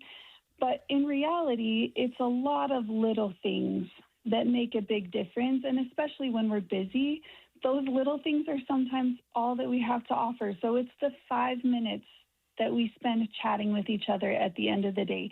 It's the little moments where we touch each other and say, I love you. I'm so grateful for what you're doing. You're doing such a good job. All of these little things add up to the good connection that we want to experience. It doesn't have to be grand gestures, though those are fun occasionally. Carly, what can you tell our listeners whose spouses or significant others are sometimes out of town, maybe for extended periods of time? How do they continue that connection when they're not spending that 5 minutes together like you just described? Mm-hmm. It's more difficult, of course. People who have experienced that know that it's trickier when their spouse or partner is gone, but the principle is the same. We're trying to find little moments that we can to connect with each other. So if your spouse or partner is able to chat on the phone, if they're able to send texts, obviously in some situations that's not as much the case, and you're going old school and you're sending emails occasionally, you know, it's effort that matters. So whatever little efforts you can make to connect throughout the day or throughout the week, they'll make a significant difference. I think we see a lot of disconnection when that relationship is not prioritized. So even if you're prioritizing it in really small ways, that will make a difference. We're speaking with Carly Palmer-Webb, relationship educator and commissioner with the Utah Marriage Commission. And Carly, I wanted to ask, sometimes it feels like we're super busy, whether that's with jobs or school or kids or all of the above. And we also need to work on relationships, and we also need some time alone, it feels like. How do we balance all of those things? We don't, unfortunately. I think the idea of balance is a little bit of a myth, but what we can do is just kind of walk the path and choose our priorities as we go. So if you feel like for the last few days you've been so overwhelmed and you've had no time to yourself, then that day prioritize a little bit of me time. And if you feel like it's been a week, you haven't really connected with your partner, then that day prioritize some connection with your partner. We can't balance it every day. It's just not an option. So different days will have different priorities. But again, that's why these little moments matter so much, because most of us can prioritize our partner for 5 minutes a day. But it just gets lost because we're exhausted. We're doing all of the things. But even if we have to set a little reminder on our phone, just to reach out to our partner and say, hey, I love you. I care about you. Thanks for all you do for me. I would do that. And you'll get into the habit of making it a priority. Carly, can you just tell us about the institution of marriage and as it sits today? Is it still important? Is it still maybe as important as it's been in the past, or maybe more important?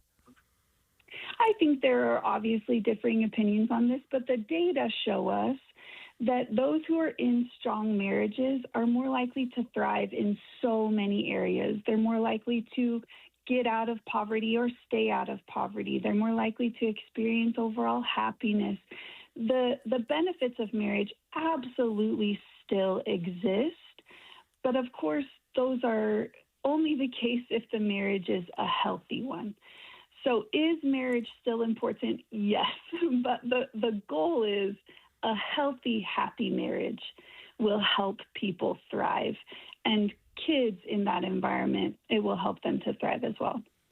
Can I ask one final question, Carly, about families who still have kids at home, and you're just involved in how busy you are as a parent? How important is it for kids to see parents prioritizing each other? It's so good for them, but a big part of that is just seeing it is good for kids too. Seeing their parents like each other, that they enjoy being together, that's a big deal. But perhaps more importantly, having a healthy marriage just creates a lot of stability for your kids at home. It creates a safe place, a sense of calm. They know that home is going to be a place where people are treated kindly, and that's a huge deal for children and teenagers, obviously. So prioritizing your marriage, learning how to improve your marriage. If you're currently in a place where you don't feel like it's good, you're not happy with your relationship, prioritize getting some education, some help, maybe some therapy to get yourself in a place where you're happy with your relationship, and that will definitely help your kids thrive as well. Thank you so much. We've been speaking with Carly Palmer Webb, a relationship educator and commissioner with the Utah Marriage Commission. Now we want to hear from you. What's one thing that you do that helps you stay connected to your spouse when life is really busy? You can call us at 801-575-TALK or text us at 57500. We'll be right back. If you're ready to buy a home or sell a home and you're worried about the current real estate market because of what you've heard from some of your friends or family, well, we're here to tell you that you really shouldn't be worried, because now is a great time to buy and sell with our friends at the Stern Team, powered by Almada Real Estate. And here's why. Buyers have more options due to increased inventory, which gives them the power to negotiate for repairs, interest rate buy-downs, and closing cost assistance. While at the same time, sellers are still getting top dollar for their homes, with home values that are higher today than ever before. So whether you're looking to buy or sell, the current real estate market presents a win-win opportunity for both buyers and sellers. But you still do want to make sure that you're working with a team of real estate experts you can trust that can get you some great results. And that's our friends at the Stern Team, powered by Almada Real Estate. They have helped thousands of Salt Lake City homeowners, and they're ready to help you. To get started, just go to thesternteam.com. That's thesternteam.com, or Google The Stern Team. More than 50 million Americans suffer from a form of mental illness. And Utah isn't immune, with nearly 1 in 3 people dealing with anxiety, depression, or another form of mental illness. But there's hope. We can all take action to keep ourselves and our loved ones safe. That's why KSL has teamed with the Huntsman Mental Health Foundation to bring you hope and help you thrive. It's Healthy Mind Matters. Find out more at healthymindmatters.com. Amanda, one of my favorite things to do when I go to the theater is laugh. Any show, it doesn't matter. So one that's designed to make me laugh from start to finish, boy, that is in my wheelhouse. And that's what we've got with Peter Pan Goes Wrong. When we went into the theater, I'm not sure what we were expecting, but we started laughing early on. And then I realized, I'm laughing that big, loud, obnoxious laugh of mine. But mine wasn't the loudest laugh in the theater. We were all laughing, and that made it more fun. But you walk in, it actually takes a second to realize, wait, this is actually funny from the moment the curtain rises, and it makes you laugh all the way to the end. We need that, Andy. Don't we need that? Oh, it's so helpful, and it's so fun to do in a group of people. It just makes everything more enjoyable. This is in the Jewel Box stage, and then in the brand new theater, we've got more laughs with Hallmarked, a spoof on that brand new stage, a new theater at Hale Center Theater to enjoy. And you can still get season tickets and enjoy all of the wonderful shows, including Anastasia, to finish out the year at Hale Center Theater. So you can get tickets by calling the box office at 801-984-9000 or online at hct.org.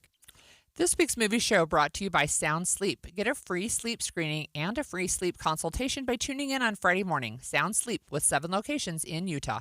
Tired of hot, uncomfortable dress shirts that don't hold up? Meet Serve Clothing. The mesh collar shield blocks sweat stains, and built-in vents keep you comfortable under suits in any season. Extra length stays tucked. Antimicrobial fabric keeps you fresh, and every shirt is backed by a 2-year guarantee. And right now is your chance to get the best for free. Head to serveclothing.com/win and enter for a chance to win $500 in free Serve shirts, so you can start your mission with gear that works as hard as you do. While you're there, get mission ready at the Serve Missionary Hub. Hear from recently returned missionaries. Get mission tips, advice, and more at serveclothing.com/win. Surf shirts sold out 4 times last year. Enter the $500 missionary giveaway and grab yours before they're gone at surfclothing.com/win. Surf Clothing. Dress shirts that actually serve you. No purchase necessary. Open to U.S. residents aged 18 or older. Void where prohibited. Entry must be received by May 31st, 2026. One winner will receive a $500 credit to surfclothing.com. Official rules and details at surfclothing.com/win.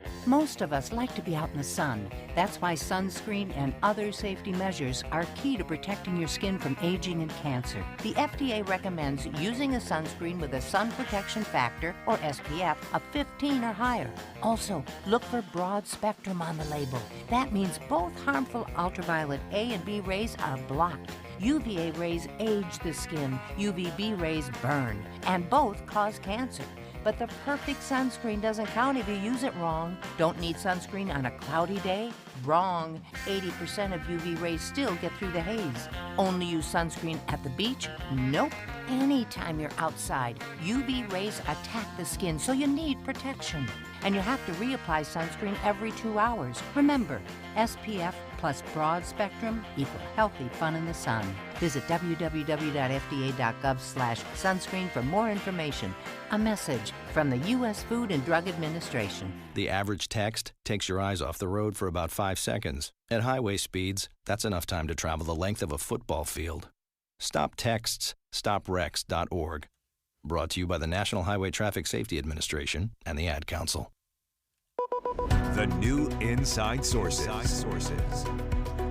to the chapel and we're gonna get Well, it is Marriage Week, and Saturday is Valentine's Day. No coincidence there. So we want to know what you do to stay connected in your relationship when life gets hectic.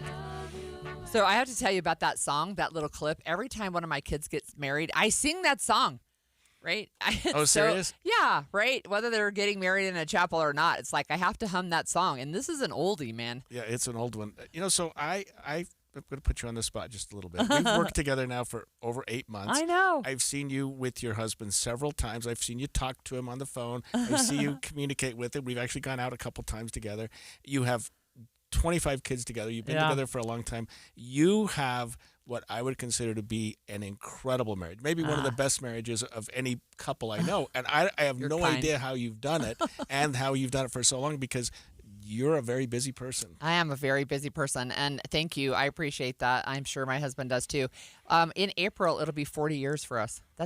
Feels like a really, really long time. It is a long time. That's very impressive. So I think for us, one of the things that we prioritized relatively early in our marriage is some time for date night. And this year, we're trying to make it a little more thoughtful than just like, where do you want to go eat? I don't know. Where do you want to go? Right? Because we fall into that pattern so easily.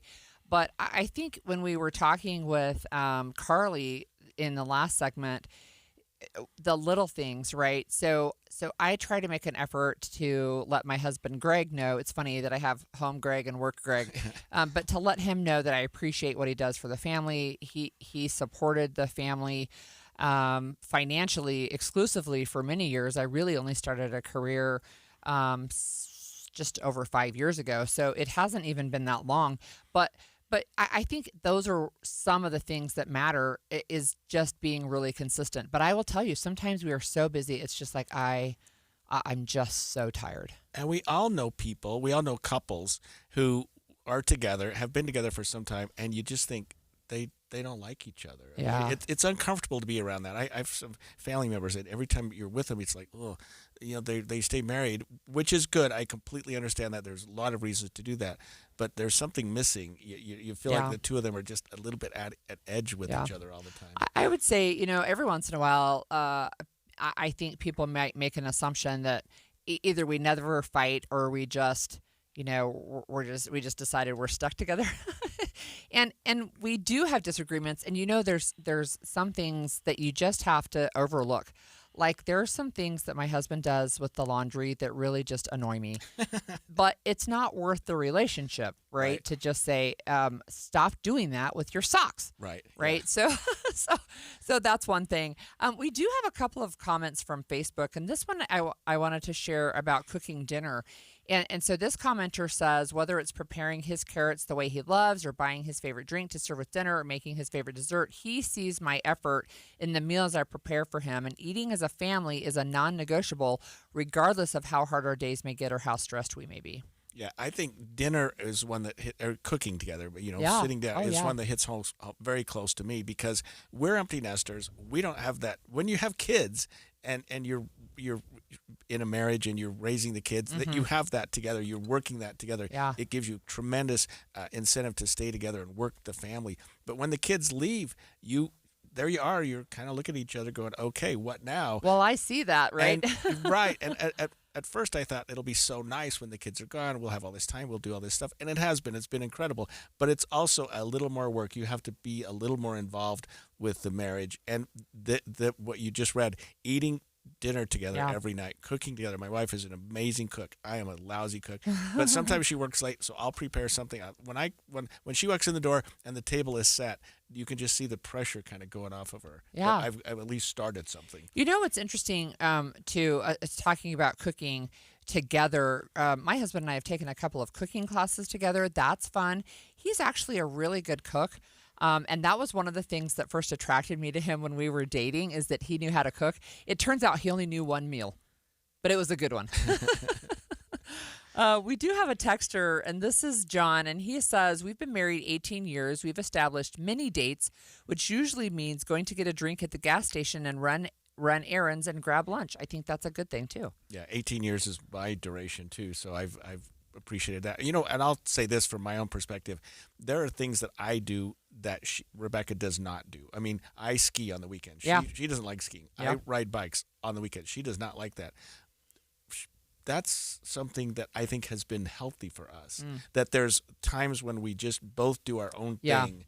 I see a lot of couples, and sometimes I'm jealous. The husband and wife are up skiing together or riding their bikes together, and I think, how would that be? And it would certainly be nice, but I also appreciate the fact that every once in a while she says, look, that's something you enjoy. Go do it with your friends. Go do it with your kids. Go do it with however you want to do it. And I really appreciate that, even though it's not something we share together.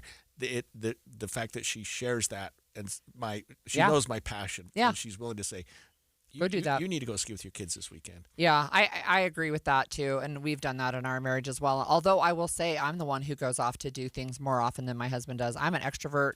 I have friends and other connections outside of the family more than he does. So he has work colleagues, but he doesn't really have friends that he goes to hang out with. But he has always been supportive of me, which I think has been super great. We do have another comment on our Facebook page about date nights. And this commenter says, weekly date nights. We always schedule around it, but if it's impossible to do on a specific night, we don't skip the week. We just pick a different night. It doesn't even need to cost much. And then they say that during COVID, when everything was locked down, they just packed peanut butter and jelly and drove to a park. And it's important to get out and just be a couple. That's wonderful. Yeah, and that's something we tried to do this year, the sort of the New Year's resolution. We're going to do the weekly date nights. Yeah. We haven't been great with it, but it's been really productive. And we have a theater room in our house, so movie night can sometimes just be in the basement. There you go. Yeah, there you go. It's interesting too that you mentioned being an empty nester, and I've seen as my friends and even neighbors, as they become empty nesters, more and more of them end up finding out that they don't have anything in common with their spouse anymore, and they end up getting divorced. And that's one thing that I think is sad, right? You've got to stay connected during those child rearing years, whether you have one spouse that's the stay-at-home parent or not. That's one thing that's hard, right? Because who wants to spend all your time talking about poopy diapers and whether the kids ate or not? Right. And so you've got to be able to stay connected that way, I think. It would be interesting. Maybe sometime we can do a segment in the future and ask that question. What did you do to maintain your relationship after the kids all left? Because like you said, sometimes you look at couples and they're like, now what? Now they're strangers, right? Right. We have a couple more texters, and one of them says, be each other's best cheerleader. I think that's great. My husband is always bragging me up, and I appreciate it. In fact, if you talk about love languages, mine is words of affirmation, so he feels that need very well. And another texter says, we'll be married 39 years this year, and we always make sure we don't go to bed mad, and before we go to work, we kiss each other goodbye and make sure to relish the little things.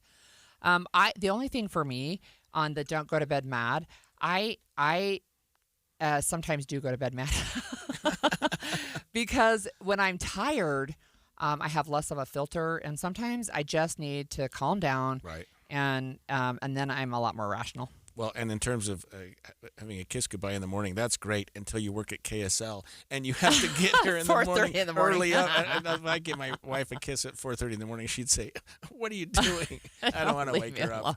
Yeah, don't wake Leave me me alone. Right. So those are some fun things. We have another texter as well. The busyness of American culture makes marriage togetherness hard.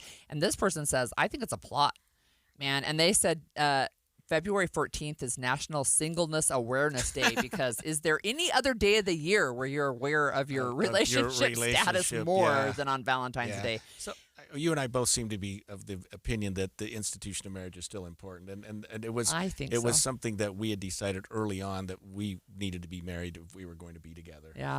Yeah. So and my husband and I as well, and we're like I said, we're coming up on 40 years and trying to figure out what can we do to celebrate 40 years, and I can't think of anything because I'm tired and busy. Go for a 41st. Yeah.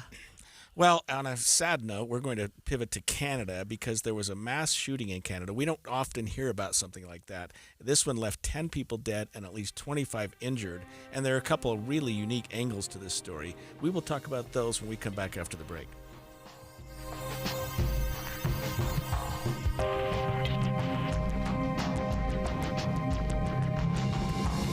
KSL FM Midvale. KSL Salt Lake City. From the KSL Common Spirit Health Studios, this is KSL News Radio. Utah's news, traffic, and weather station.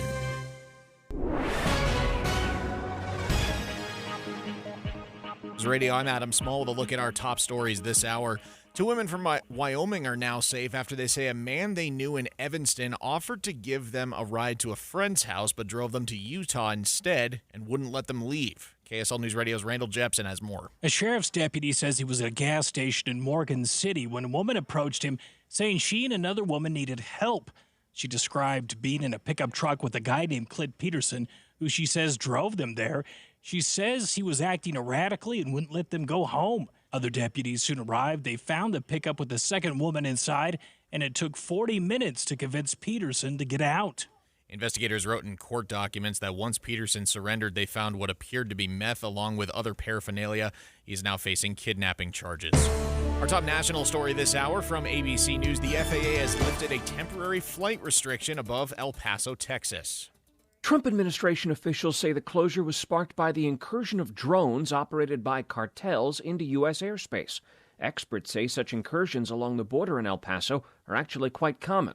Transportation Secretary Sean Duffy says the FAA and the U.S. military acted swiftly to address the threat, which he says has now been neutralized. Officials have not explained why the closure was hastily scheduled rather than applied immediately, nor have they said why it was initially set to last 10 days. That's ABC News national correspondent Stephen Portnoy. Your money at this moment. Dow's currently down about 63 points. S&P 500 is up 5. NASDAQ is down 41.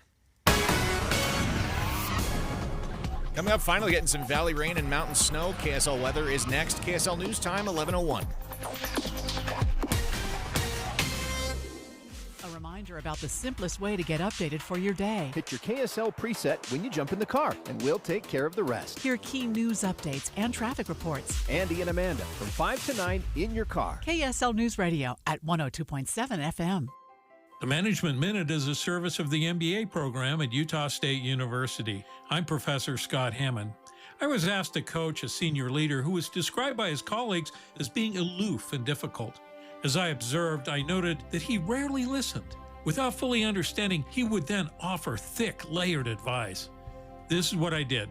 I put a timer on his desk and said for the first 10 minutes of any meeting, you cannot do anything but ask questions. But they cannot be questions disguised as advice. They must be non-prescriptive questions like, say more about that. How do you feel about that? What did you think about that? The turnaround was amazing. I can't believe what I've been missing, he told me. My colleagues are much smarter than I understood. My job is to give them confidence, not answers.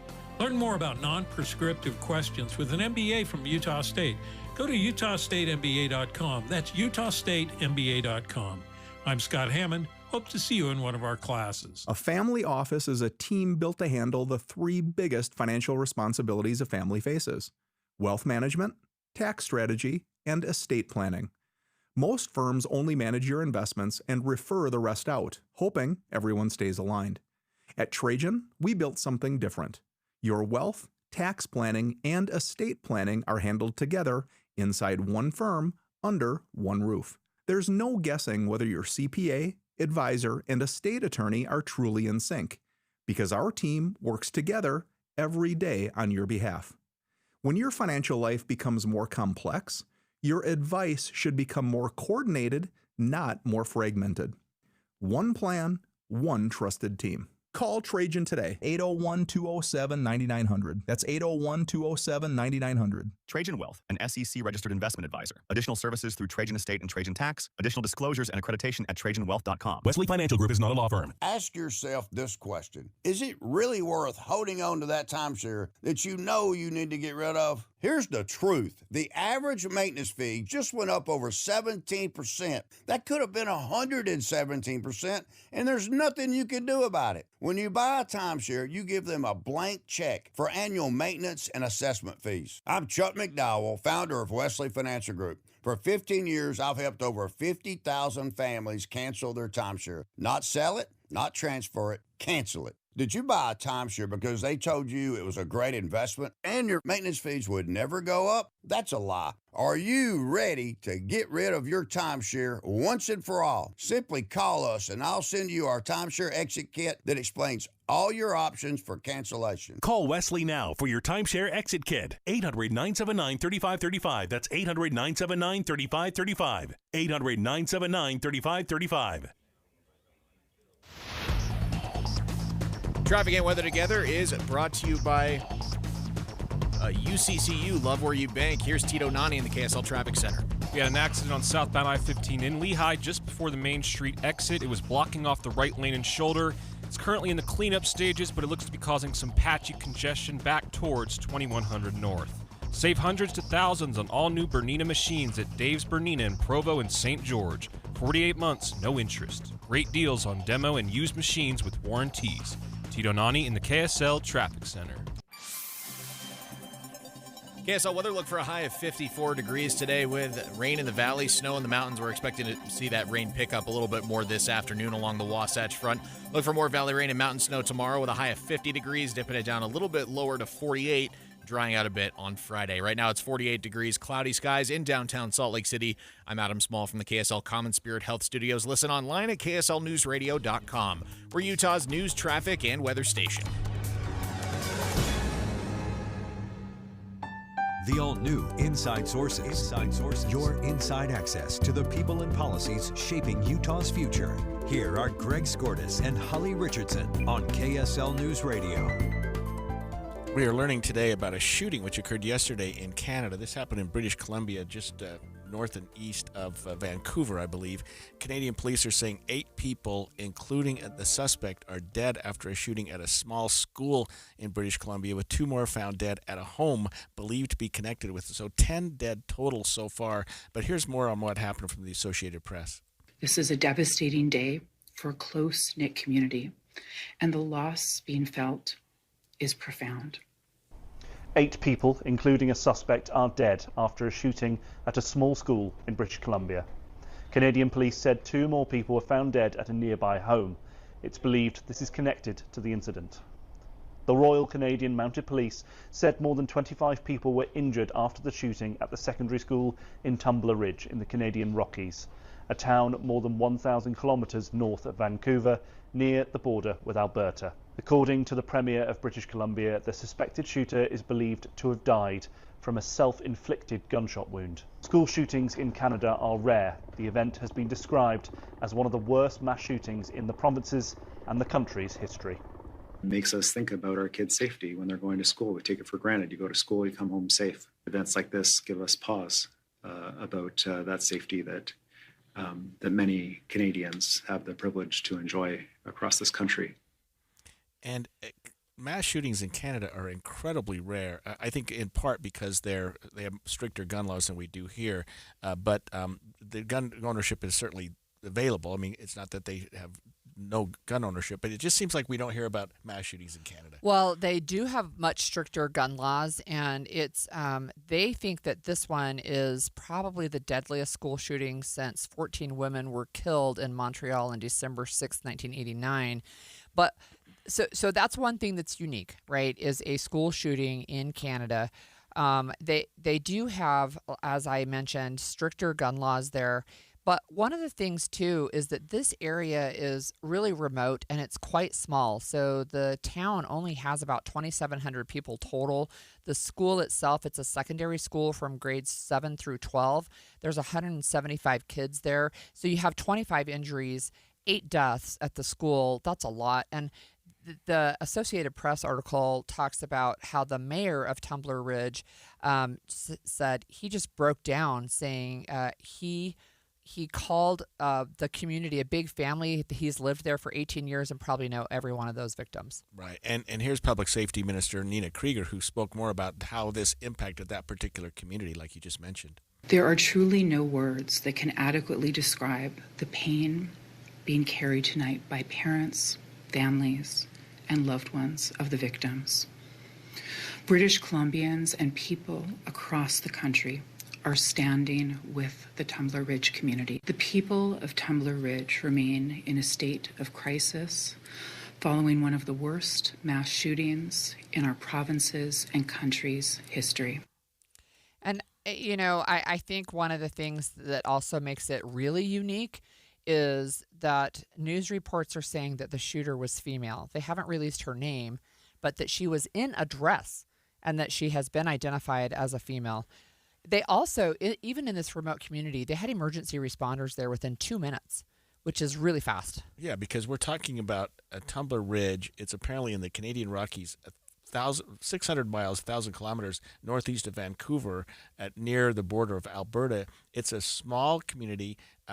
Tumbler Ridge Secondary School has, I think you described, 175 students from grades 7 to 12. So that's a small school. And it involved the school. The thing that's really, I don't know, interesting is that we're going to learn more about is after this occurs, they go visit a house and they find 2 more dead that they believe are connected, associated with yeah. this. The same person may have done both, and then it looks like the shooter killed herself with the same weapon, a self-inflicted wound they found. So, I mean, ended about as badly as you can, and I don't think we know yet the ages of some of the victims. Right, we don't know yet, and we don't know the name of the alleged shooter. We also don't know a reason, right? The police haven't been able to get to at least anything that they can release. But I did look up some current gun laws in Canada, and in Canada, under their Firearms Act, guns must be kept locked and unloaded. If you wish to buy a firearm, you have to go through extensive background checks and you need to have a license. So I would say only about 7.7% of Canada's adult population had licenses, and about 10 million firearms were in circulation in the country as of 2021. Yeah, and the last fatal mass shooting at a school was 10 years ago in Saskatchewan. They went through sort of the history of deadly shootings in Canada. There really have not been very many. There's this one in 2026, one in 2016, like I said, 10 years ago, 2013. I mean, there just haven't been a lot of mass shootings there, partly in response to their not having a lot of guns. I mean, there have been shootings, but it's well, not they're like so what we have rare here. compared to here in the United States, where it feels like we have become almost immune to it, right? Where it's like, well, there's another school shooting. Right. So there was some question early on when Yeah. we started, Holly, about the gender, and I don't know that it's necessarily important, of the shooter, but it seems It's to rare. me that it was a female, which is also a rarity. We just don't have females doing that kind of thing, especially with guns. Yeah, and I think, again, I'd be interested to see if there was, any kind of note left behind, if there was some kind of reason, like did this person live in the area and went to school there, right? I mean, that seems to be often the case when there's a shooting like this. It seems maybe it's because it's in a somewhat remote area, but it just occurs to me that we're not getting a lot of information about this. I mean, we've got all these television screens in front of us. None of them are showing anything about a Canadian mass shooting, which is what I consider. I mean, they're a next door neighbor. It's big news. 25 people are hurt, 10 dead, including the shooter. I mean, it would seem that it would have generated more information, and maybe the Canadian authorities just aren't prepared to say too much about it yet, because it just happened within the last 24 hours. It sounds like. I would say, or maybe it's because it's not in our country. Right. I don't know. No, I understand. Right. It's something that's happening in a different place, in a different location. So I'm looking at some data online about shooters, and it's like a fraction. So female shooters, according to this website, they're basically 2% of people who commit mass shootings in the United States between 1982 and August 2025. Yeah, I can't think of any. I'm sure there have been. I mean, 2%, we'd know about that. And I don't know that makes a difference. You just don't think about it that way. Even the person we saw yesterday who was involved in the Nancy Guthrie kidnapping, let's face it, everyone thinks it's a male. Maybe it almost certainly sure is. Looks like, right? Looks like a man, right? Yeah. So again, I think it's just a tragedy, and it happened to our neighbors to the north. King Charles, who is the head of Canada, actually has expressed his remorse and sadness. Flags are at half-mast, and the Prime Minister was really emotional as he gave his condolences as well in his speech. Yeah. Very sad day in Canada, and I think we'll probably have more information about that in the next day or two as we come back. Yeah. So speaking of, this is Washington, D.C., but we've talked about this case where Mark Kelly joined other lawmakers to say to members of the military, you don't have to follow illegal orders. Well, a grand jury was actually impaneled to try and indict them. They refused to indict them, and it has caused some very strong feelings to be shared publicly. We're going to talk about that when we come back. Be advised, this is your opportunity to save up to 40 to 80% on a hot tub or swim spa this weekend only. Friday through Sunday, 2 locations, Salt Lake City and Hurricane. Be advised, this is your opportunity to save up to 40 to 80% on a hot tub or swim spa. Utah State Fair Park and Washington County Fair Legacy Park. 18-month interest-free financing. Our factories have demanded we sell 1,000 hot tubs and swim spas this weekend. Utah State Fair Park. Huge factory incentives, factory rebates, this weekend only. Washington County Fair Legacy Park. We can remove your old hot tub. Free delivery of your new hot tub. Just relax and enjoy. Starting price is too low to advertise. 2 locations, Salt Lake City and Hurricane. Utah State Fair Park and Washington County Fair Legacy Park. Deep discounts. Friday, 2 p.m. to 8 p.m. Saturday, 10 a.m. to 8 p.m. Sunday, 10 a.m. to 6 p.m. Free admission, free parking, free delivery. 2 locations, Salt Lake City and Hurricane. Call 833-SPA-SALE or visit hottubandSwimSpaSale.com. I'm back to doing what I love and more, thanks to the Good Feet store. Does it feel like someone's stabbing a knife into your heel? Or does your lower back give you problems as the day goes on? The Good Feet store wants to help you, like we helped Ann. Every time I stood up, pain just shot up my legs. Fortunately, I found the Good Feet store. I went to them after my doctor diagnosed me with plantar fasciitis. And now, thanks to the Good Feet store, I'm 100%. Wouldn't it be nice to get back to doing what you love, like Patrick did? I was in constant pain. Somehow my fiance and I found our way into the Good Feet store. Put my foot on the arch support system. I put them in my shoes, my back, my knees, my ankles. Thank you. Thank you, everybody at the Good Feet store. You gave me my active life back. Learn more or schedule an appointment at goodfeet.com and come in and get your free personalized fitting at the Good Feet store. We have locations in Farmington, Riverton, and Sandy. Thanks to the Good Feet store. Why'd I go to the doctor? Working on the farm, my heart kept skipping a beat. I didn't think much of it, but my daughters made me get checked out. Turns out I have atrial fibrillation, which increases the risk of stroke about 5 times. Symptoms like irregular heartbeat, heart racing, chest pain, shortness of breath, fatigue, or lightheadedness can come and go. But if it's AFib, the risk of stroke remains. If you have symptoms, contact a doctor. I'm so glad I did. Visit notimetowait.com. Sponsored by Bristol-Myers Squibb and Pfizer. Meet Lee Platts, a renter whose possessions fill not only her apartment, but also the darkest corners of a mini storage unit. A land of both truth and fiction. Truth, everything inside is protected by Progressive. Fiction, one day Lee will fit into her clothes from senior year of high school. Renters, discover coverage for what you love and what you can't get rid of in Progressive's Protection Zone. Get a quote at Progressive.com. Progressive Casualty Insurance Company, affiliates, and third-party insurers. Getting help with plumbing repairs is easier than you think. All you have to do is call Any Hour Services or schedule an appointment at anyhourservices.com. No one helps more homeowners than Any Hour Services. When it comes to vaping, the truth can get clouded. So let's make it clear. Vaping is not safe for kids, teens, or young adults. It's just not. Because vaping can put microscopic particles into your lungs. And dangerous things like metals and volatile organic compounds into your body. And nicotine, the same highly addictive substance found in regular cigarettes. Nicotine can harm a person's brain development through their mid-20s, affecting learning, memory, attention, and impulse control, and priming the brain for other addictions. Vaping products also come in kid-friendly flavors that can make them appealing to youth. And many kids also use other drugs, like marijuana, in vaping devices. With appealing flavors, high nicotine levels, and lots of promotion on social media, many kids think vaping is harmless, but it's not. So talk to your kids about the risks of vaping, because when you talk, they hear you. For more information, visit underagedrinking.samhsa.gov. At Social Security, we are always thinking of ways to save you time and make things easier. That's why we created My Social Security. Opening a My Social Security account gives you secure access to your personal record and interactive tools tailored for you. You can see if you are eligible to receive benefits, view spousal benefit estimates, and compare retirement benefit estimates at different ages or dates when you want to start receiving benefits. Already receiving benefits? Use your account to change your address, set up or change direct deposit, get a proof of income letter, and more. In most states, you can also request a replacement Social Security card. Save time. Go online.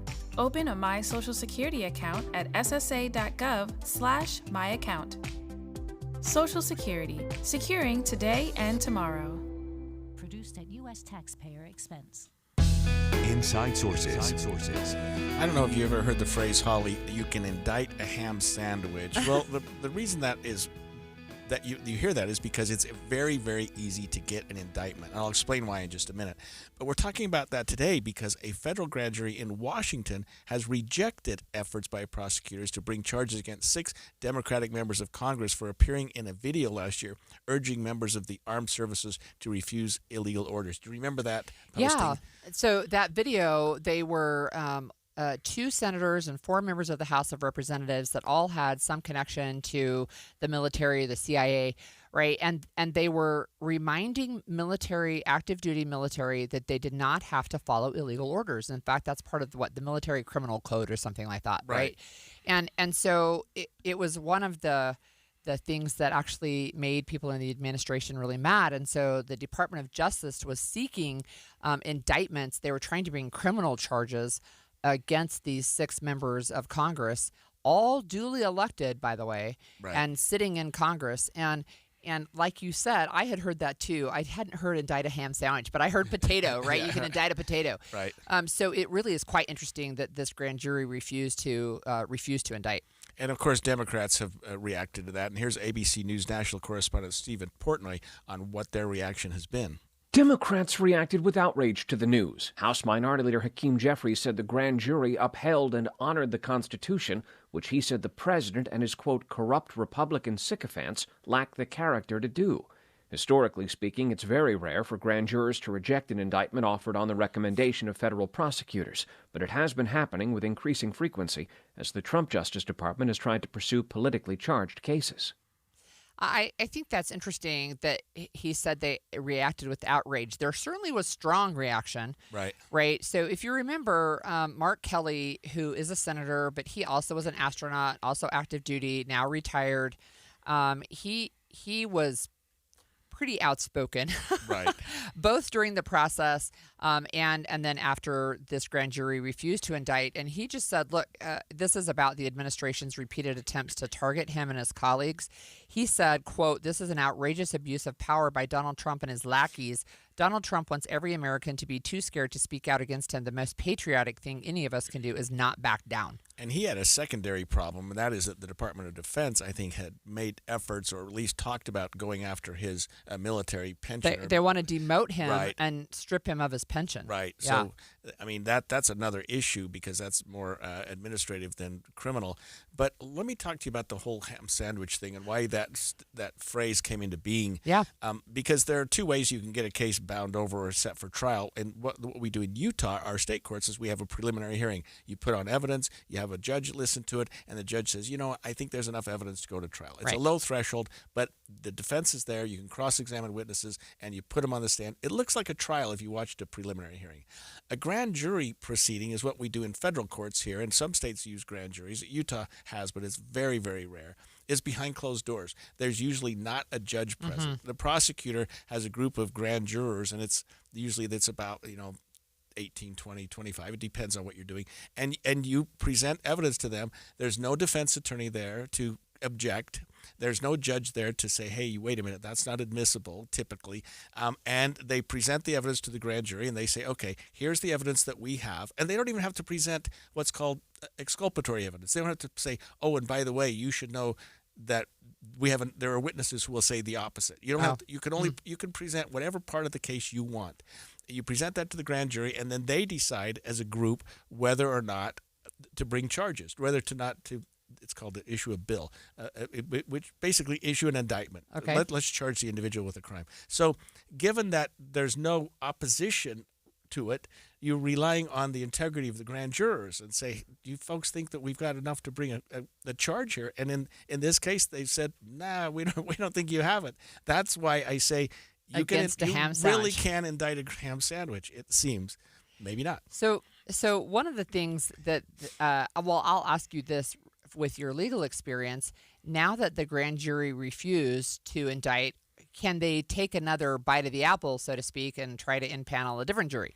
They probably could, Holly, but they would almost certainly need to have what we call newly discovered evidence. That is, hey, we didn't know about this when we did the first one. You can't just keep going. It's not double jeopardy.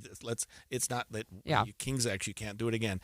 But in order to go toward another grand jury, they would have to have something that was unavailable or unknown or something that just wasn't available to put in front of this grand jury, and that's going to be hard to do because this didn't just happen last week. This press statement by these Democrats was several months ago, as I recall. Well, there were several. So there were right. statements yesterday that they released, right? But if you remember when that video came out, the president reposted on social media that it was seditious behavior, punishable by death. And then he shared another person's post saying, hang them, George Washington would. I mean, holy cow, right? But again, we had this grand jury that just refused to indict.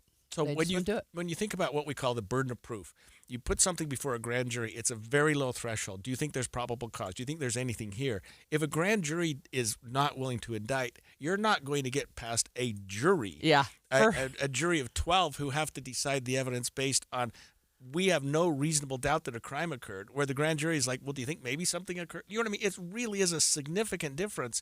And a grand jury doesn't have to be unanimous. A jury does. You have to get all 12 to agree.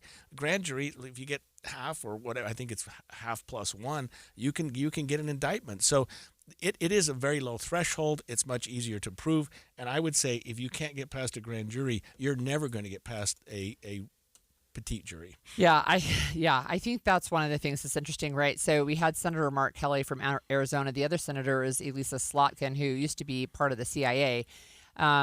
Both Mark Kelly and Slotkin held a press conference a little bit earlier today. But one of the things that's interesting, too, is she did have a response, and she said, last November, we released a 90-second video that simply quoted the law. Yesterday, after months of legal and physical threats, it was a grand jury of anonymous American citizens who upheld the rule of law and determined the case against us should not proceed.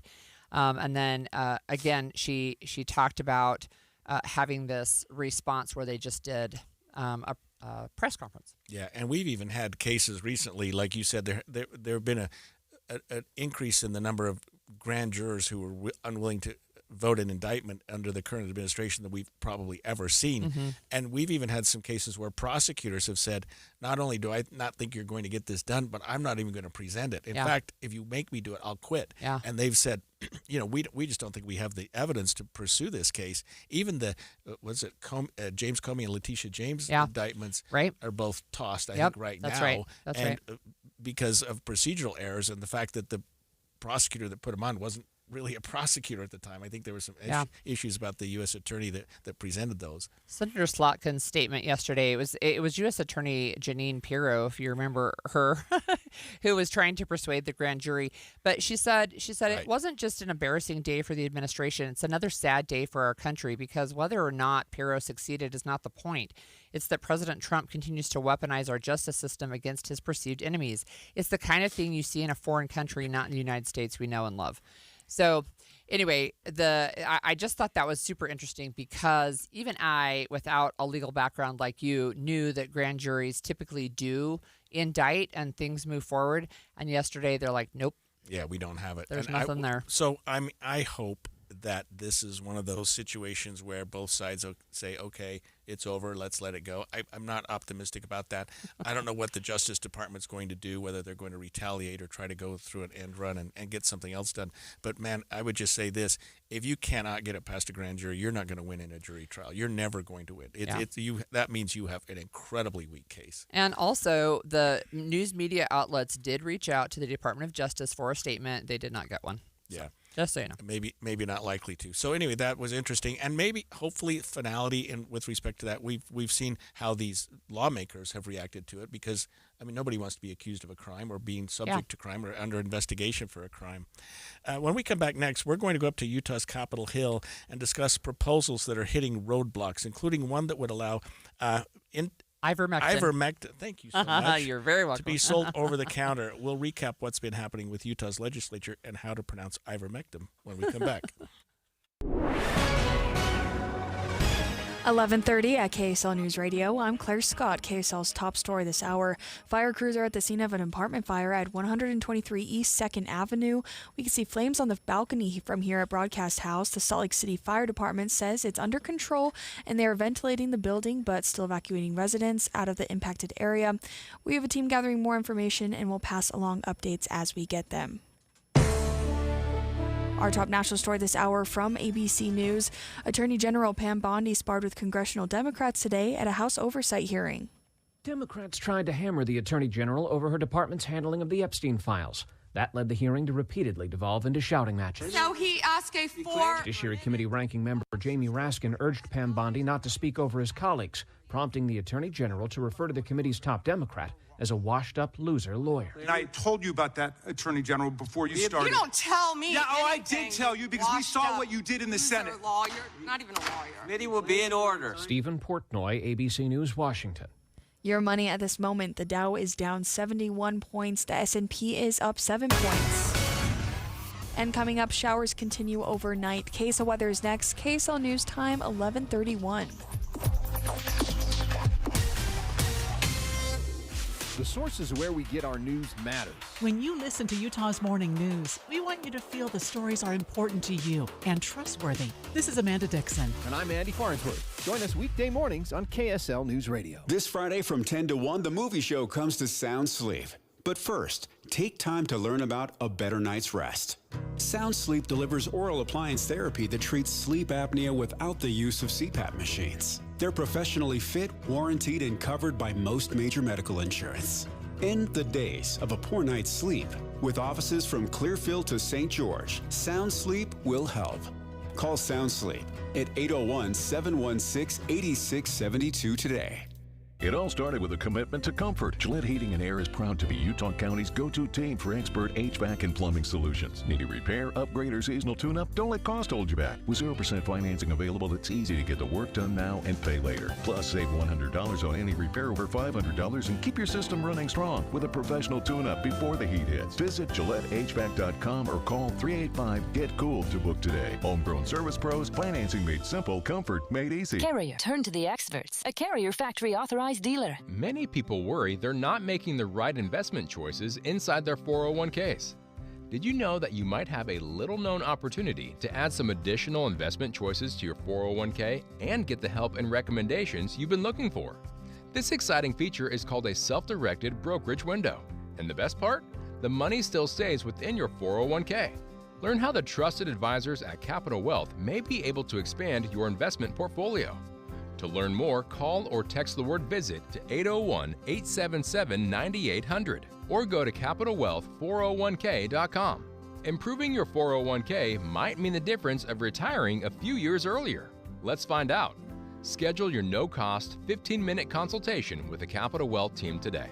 Call or text the word VISIT to 801-877-9800 or go to CapitalWealth401k.com. Advisory services offered through Capital Wealth Advisors, LLC, a state of Utah registered investment advisor. This is the story of the one. As the purchasing manager at a manufacturing plant, she knows the only thing more important than having the right safety gear is having it there when you need it. That's why she partners with Grainger for auto reordering, so her team members can count on her to have cut-resistant gloves on hand, and each shift can run safely and efficiently. Call 1-800-GRAINGER, click Grainger.com, or just stop by. Grainger, for the ones who get it done. Why'd I go to the doctor? Working on the farm, my heart kept skipping a beat.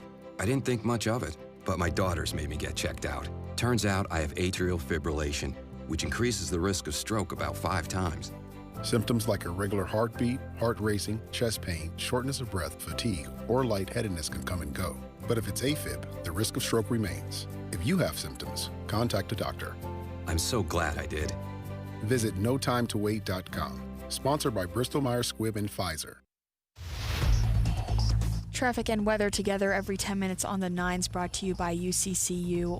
Earn 4.44% on savings at uccu.com. Here's Tito Nani. We have reports of a new accident on westbound I-215 South just before the Redwood Road exit in Taylorsville. It's off to the right shoulder and not impeding traffic. Traffic's rough, but your parking lot doesn't have to be. GoPave Utah keeps things smooth with expert asphalt maintenance at gopavutah.com. That's gopavutah.com. Tito Nani in the KSL Traffic Center. A high of 44 today with rain in the valley through this afternoon. Showers will continue overnight and tomorrow with snow falling in the mountains. Right now it is 50 and mostly cloudy. I'm Claire Scott from the KSL Common Spirit Health Studios. Listen online at kslnewsradio.com, we're Utah's news, traffic, and weather station. The all-new Inside Sources. Inside Sources. Your inside access to the people and policies shaping Utah's future. Here are Greg Skordas and Holly Richardson on KSL News Radio. Well, we've talked a lot this week about some bills that are going through the system up at the legislature right now. Some are committee, some have gone through the floor, some have even been passed, and we know at least one that's been signed by the governor. But there are a couple bills that have been died. That have died. Right. They've died. Look, I want to talk a little bit about how many bills there are. So this morning when I left to come up here to Salt Lake, there were 890 bills. Now we've passed the 900 bill mark. There's 903 bills completely drafted out for public comment and consumption. So just it's really a crazy high number. We're on day 23 of 45 at the legislative session. And one of the things I think that's important to note is the committee process can be where bills start to be culled out, right? In some cases, you literally just run out of time at the end of the session and you just can't talk about them all. In some cases, they get to committee, but then they have a discussion and they're either held in committee or they die in committee. And so I wanted to talk about a couple of those bills. And before the legislative session started, you might remember that we had a conversation with a lawmaker who wanted to propose a bill that would limit the number of bills that legislators could introduce. Well, that bill died. So the bill to limit bills died. Yeah. Yes. That's fun. It was Clint Okerlund from Sandy, Representative Okerlund, who wanted to propose that House members could introduce 6 bills and senators 10 bills, and then the argument was it's demonizing legislators for legislating. Yeah, there you go. So that bill's dead. Yeah. So I was thinking a bill dies when it goes to the floor and it doesn't pass, but you can die in committee. It can die in committee. It's not even never going, even make it to the floor. Get to the next level. Yeah, that that's right. Sense, yeah. And so it can. That's probably where most deaths occur, right? It can die anywhere along the way, which is super interesting, right? And it's much easier to get a bill to die than it is to pass one, because there's so many possibilities. It can be held in rules, which is the very first screening. It can die in committee. It can die on the floor. It can die in rules of the other body when it crosses over to the other side, or die in the other committee, or it can be amended and changed so much that it's like, okay, that's done. We're done with that bill. Or like I said, you can just run out of time. But there was another bill that was introduced this bill was introduced by Representative Trevor Lee, and he wanted to make ivermectin for COVID-19 available over the counter. He wanted pharmacies to just be able to sell that to patients without a prescription. And it failed in committee, the House Health and Human Services Committee, on a 5-7 vote. Is ivermectin the current antidote? No. What is ivermectin? So ivermectin is generally used to treat livestock. It can be used to treat parasitic worms in humans. But during the COVID-19 pandemic, some people were saying, hey, I think this can help with COVID. The FDA warns against using ivermectin for COVID-19, says there's a lack of evidence, there's potential harm there. And then with this bill, it would have said, look, you don't need a prescription. You can just go and say, this is my choice, and I want to purchase ivermectin to treat myself, and the House committee killed that bill. It sounds like you would be otherwise very unlikely to get a prescription for it by a doctor who thinks that most doctors he do or not she's prescribe helping. ivermectin. Right, yeah. So that's another bill that has died in process.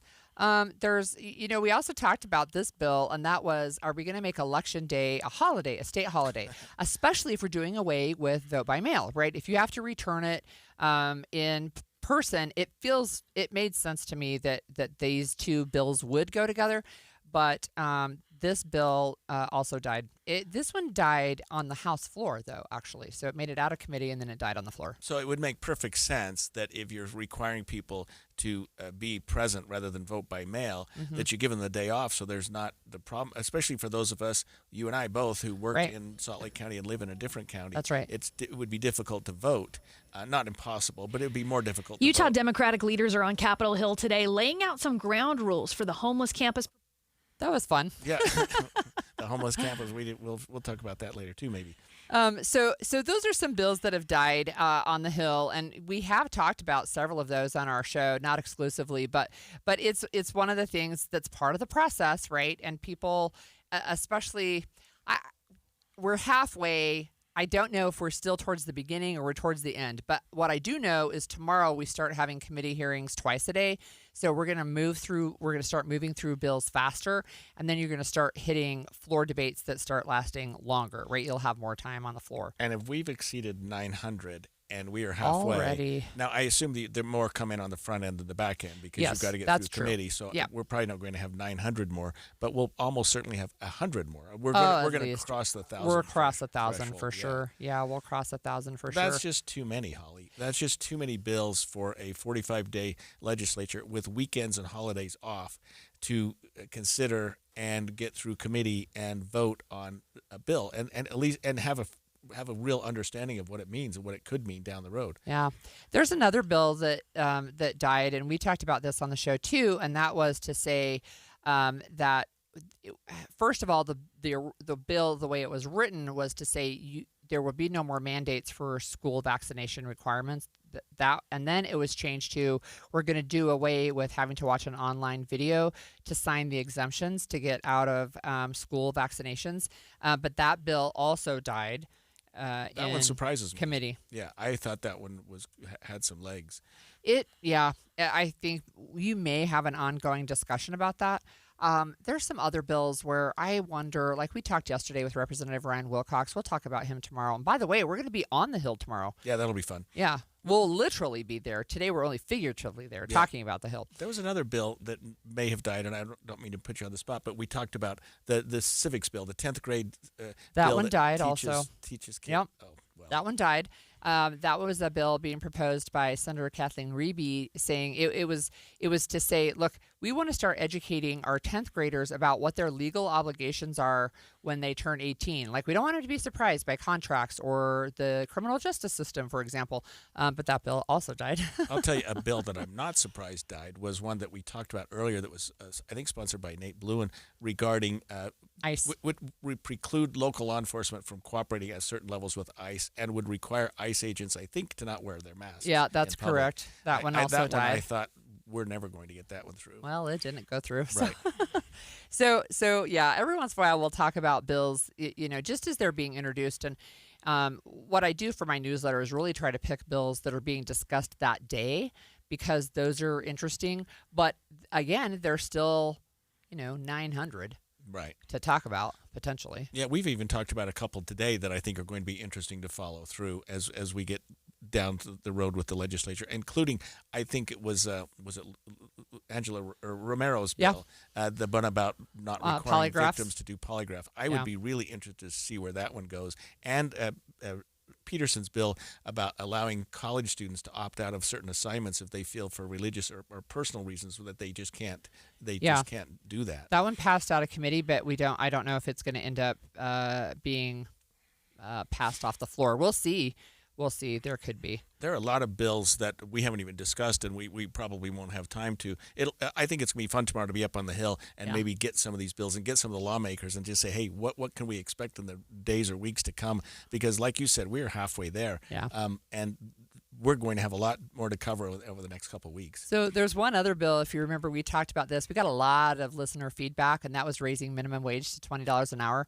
It was assigned to a committee, but it never got discussed at committee. That's another way a bill dies. That's a bill that may not have died if it was $10 an hour, because the current wage, $7.25 or whatever it is. Don't go to 20. It's a nice idea, but there's no way that was going to pass. We would have put us at the highest minimum wage in the country. Yeah, it would. All right. Look, when we come back after this break, we have this day on history of the Winter Games. We'll talk about that. But we also have a story about a Utah man who has attended 18 different Olympic events. Holy cow, stay with us for that. A warning on cryptocurrency kiosk scams from AARP Utah. Scammers are getting smarter, and Utahns are paying the price. Criminals are using cryptocurrency ATMs to commit fraud, stealing people's retirement savings and costing Utahns millions of dollars a year. Many scams start with an unexpected call, text, or email from someone claiming to be a trusted source, like your bank, a business you use, or even law enforcement. They'll tell you there's an urgent problem and instruct you to take cash to a crypto kiosk or ATM. They may even stay on the phone pressuring you to act fast and keep it secret. But once you feed cash into a crypto ATM, it's converted to cryptocurrency and sent to the scammer's wallet, and it can be almost impossible to recover. Remember, no legitimate organization will ever ask you to pay with cryptocurrency. Learn more at the rising cost of cryptocurrency scams by visiting aarp.org/UT. A message paid for by AARP Utah. KSL Broadcast Group contests are open to participants 18 years of age and older that are residents of Utah, unless otherwise specified. Employees or agents of the station, Bonneville International Corporation, other area radio stations, or any entity associated with the contest may not enter. Persons who have won in the last 30, 60, or 90 days from a station contest or event may not be eligible. Full general contest rules are available at kslnewsradio.com/contests. For nearly 70 years, Les Olson IT has been the trusted name for businesses. From state-of-the-art printers and copiers to managed IT services, we have the solutions you need to stay ahead in today's world. And now Les Olson IT is trusted and licensed in Utah for security systems, for technology that helps you work smarter. Les Olson IT, providing solutions that empower your business. Les Olson IT. At Fisher Investments, we may seem like other money managers, but we're different. What makes you so different than the rest of us? We ensure clients receive unparalleled service at every step of the relationship. Tell me more. Our investment counselors focus on service over sales, prioritizing clients' needs. How do you make money? We don't sell any commission-based products. We have a simple management fee based on the value of our client's portfolio. So we do better when our clients do better. What about client portfolios? We get to know each client, their finances, family, health, lifestyle, and more, and then we tailor a portfolio based on their specific goals and needs. Your clients really come first then, huh? Yes, we make them a top priority. Our goal is helping them achieve a comfortable retirement. Wow, maybe we are different. At Fisher Investments, we're clearly different. Learn more at FisherInvestments.com. Investing in securities involves the risk of loss. This is Derek Miller speaking on business. For 3 decades, My 529 has helped families save for future education costs. Since 1996, Utah's official 529 plan has supported students and families along the way. Marketing specialist Jenny Sass joins us with more about their newest program. This year, My 529, Utah's official 529 plan, celebrates 30 years of helping families save for the cost of higher education. I'd like to introduce Incentivive, a program by My 529 designed specifically for new Utah parents to help develop a college savings habit. Here's how Incentivive works. The family contributes at least $100 every year for the first 5 years to their child's My 529 account. In return, My 529 will contribute $100 annually for the first 4 years and $529 in the 5th year. Participating in the Incentivive program could result in a total incentive contribution of $929 from My 529. It's simple, it's effective, and it's exclusively for Utah families. Visit my529.org for Incentivive sign-up information. Remember, with My 529, you're not just saving money, you're investing in a brighter future. My 529 helps Utah families achieve their education goals while supporting the state's future. My 529 makes saving for education simple and impactful. Learn more at my529.org. I'm Derek Miller with the Salt Lake Chamber, speaking on business. I'm Andrew Saul, Commissioner of Social Security. I'm here to warn you about telephone scammers pretending to be government employees. Some of these scammers may say threatening things like you will be arrested if you don't make payments or provide personal information. Do not fall for these tricks. These calls are not from us.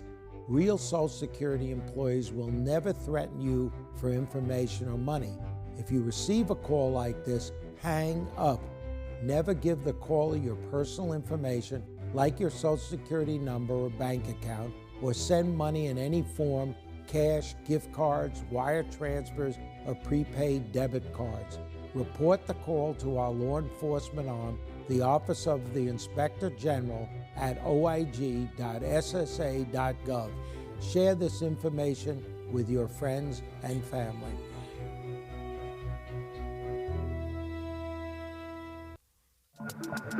And expanded Inside Sources. The 2026 Winter Games on KSL News Radio.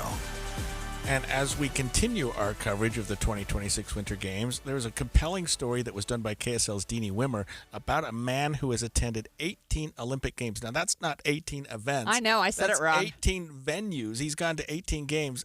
She caught up with him in Milan, and he's already planning on some future games.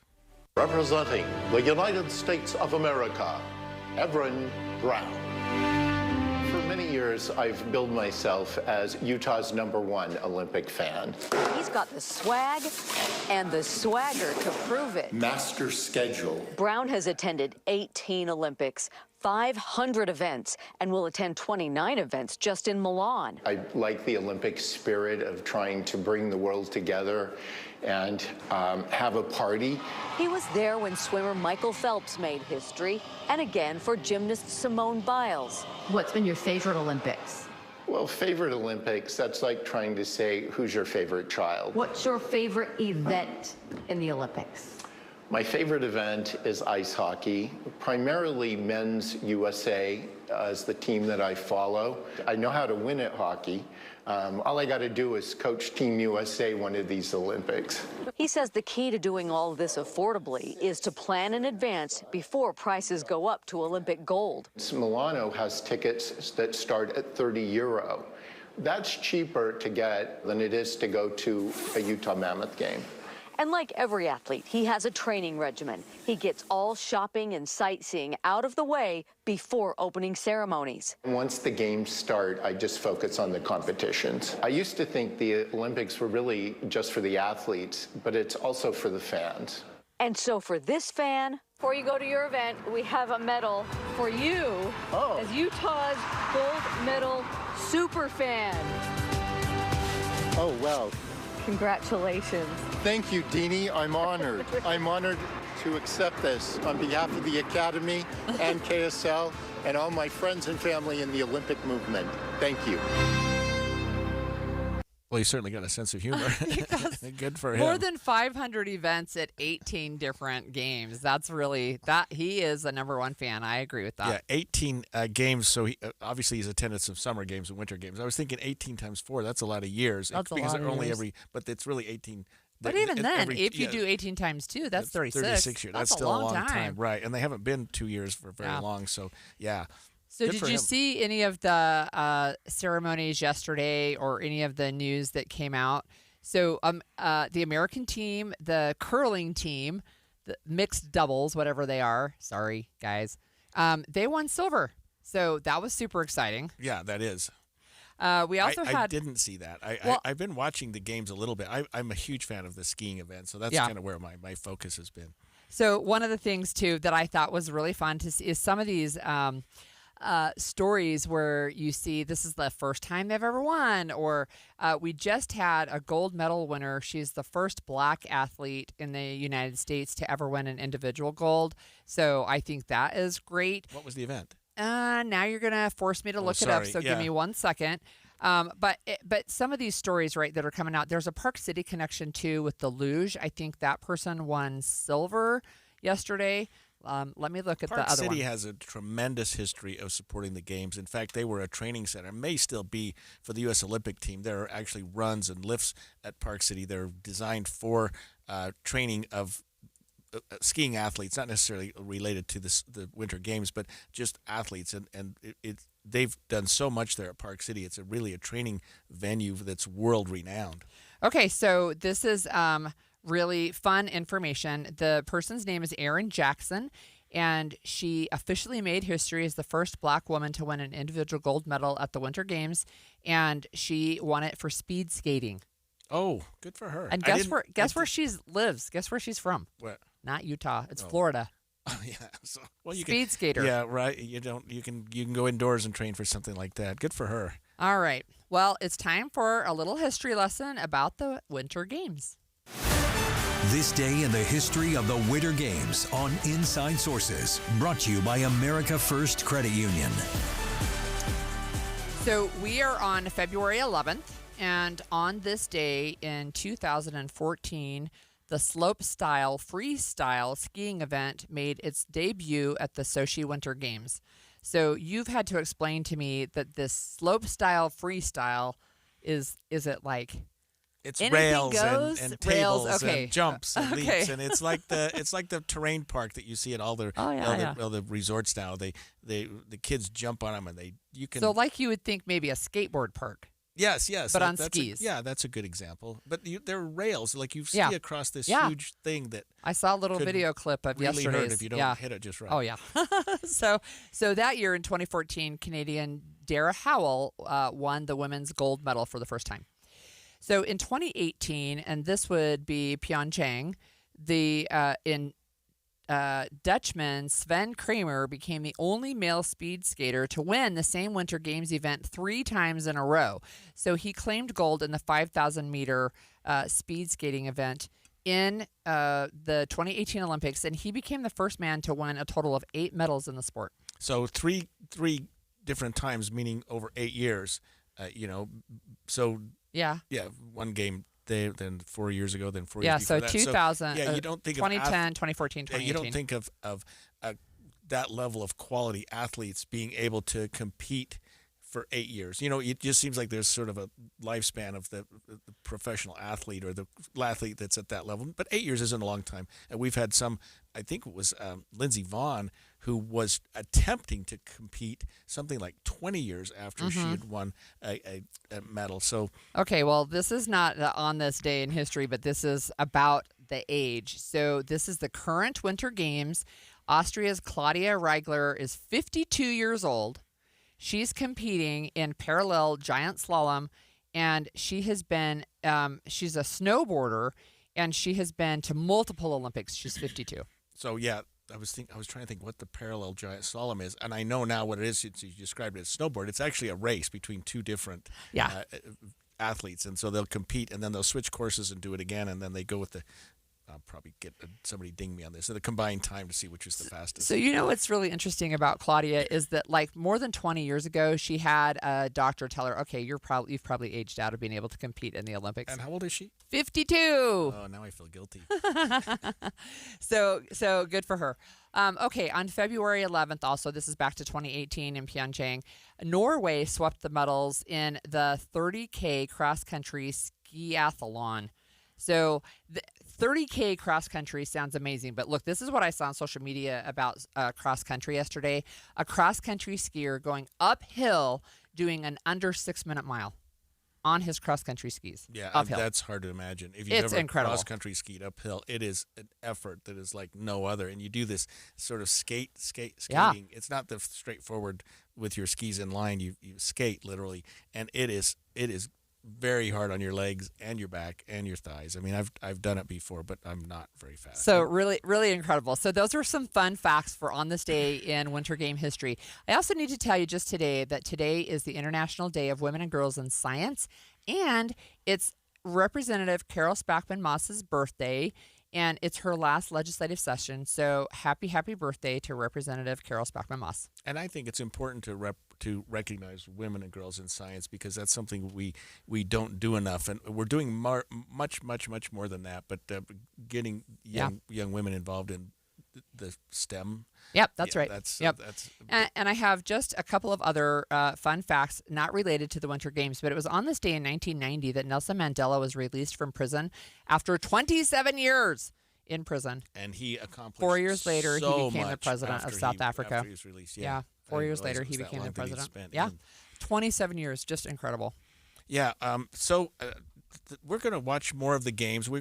We're going to be up on the Hill tomorrow. We are. That'll We'll be on the a lot Hill. of fun. If you're up there, come say hi. Yeah, and if you're a legislator, come and say hello because we're going to be grabbing you out of the audience. If not, that'll be fun. We were there for opening day. We're going to be there tomorrow. We'll hopefully be up there at least one more time. Certainly Closing day. Closing day. Yep, that's right. Anyway, well, that's it for Inside Sources.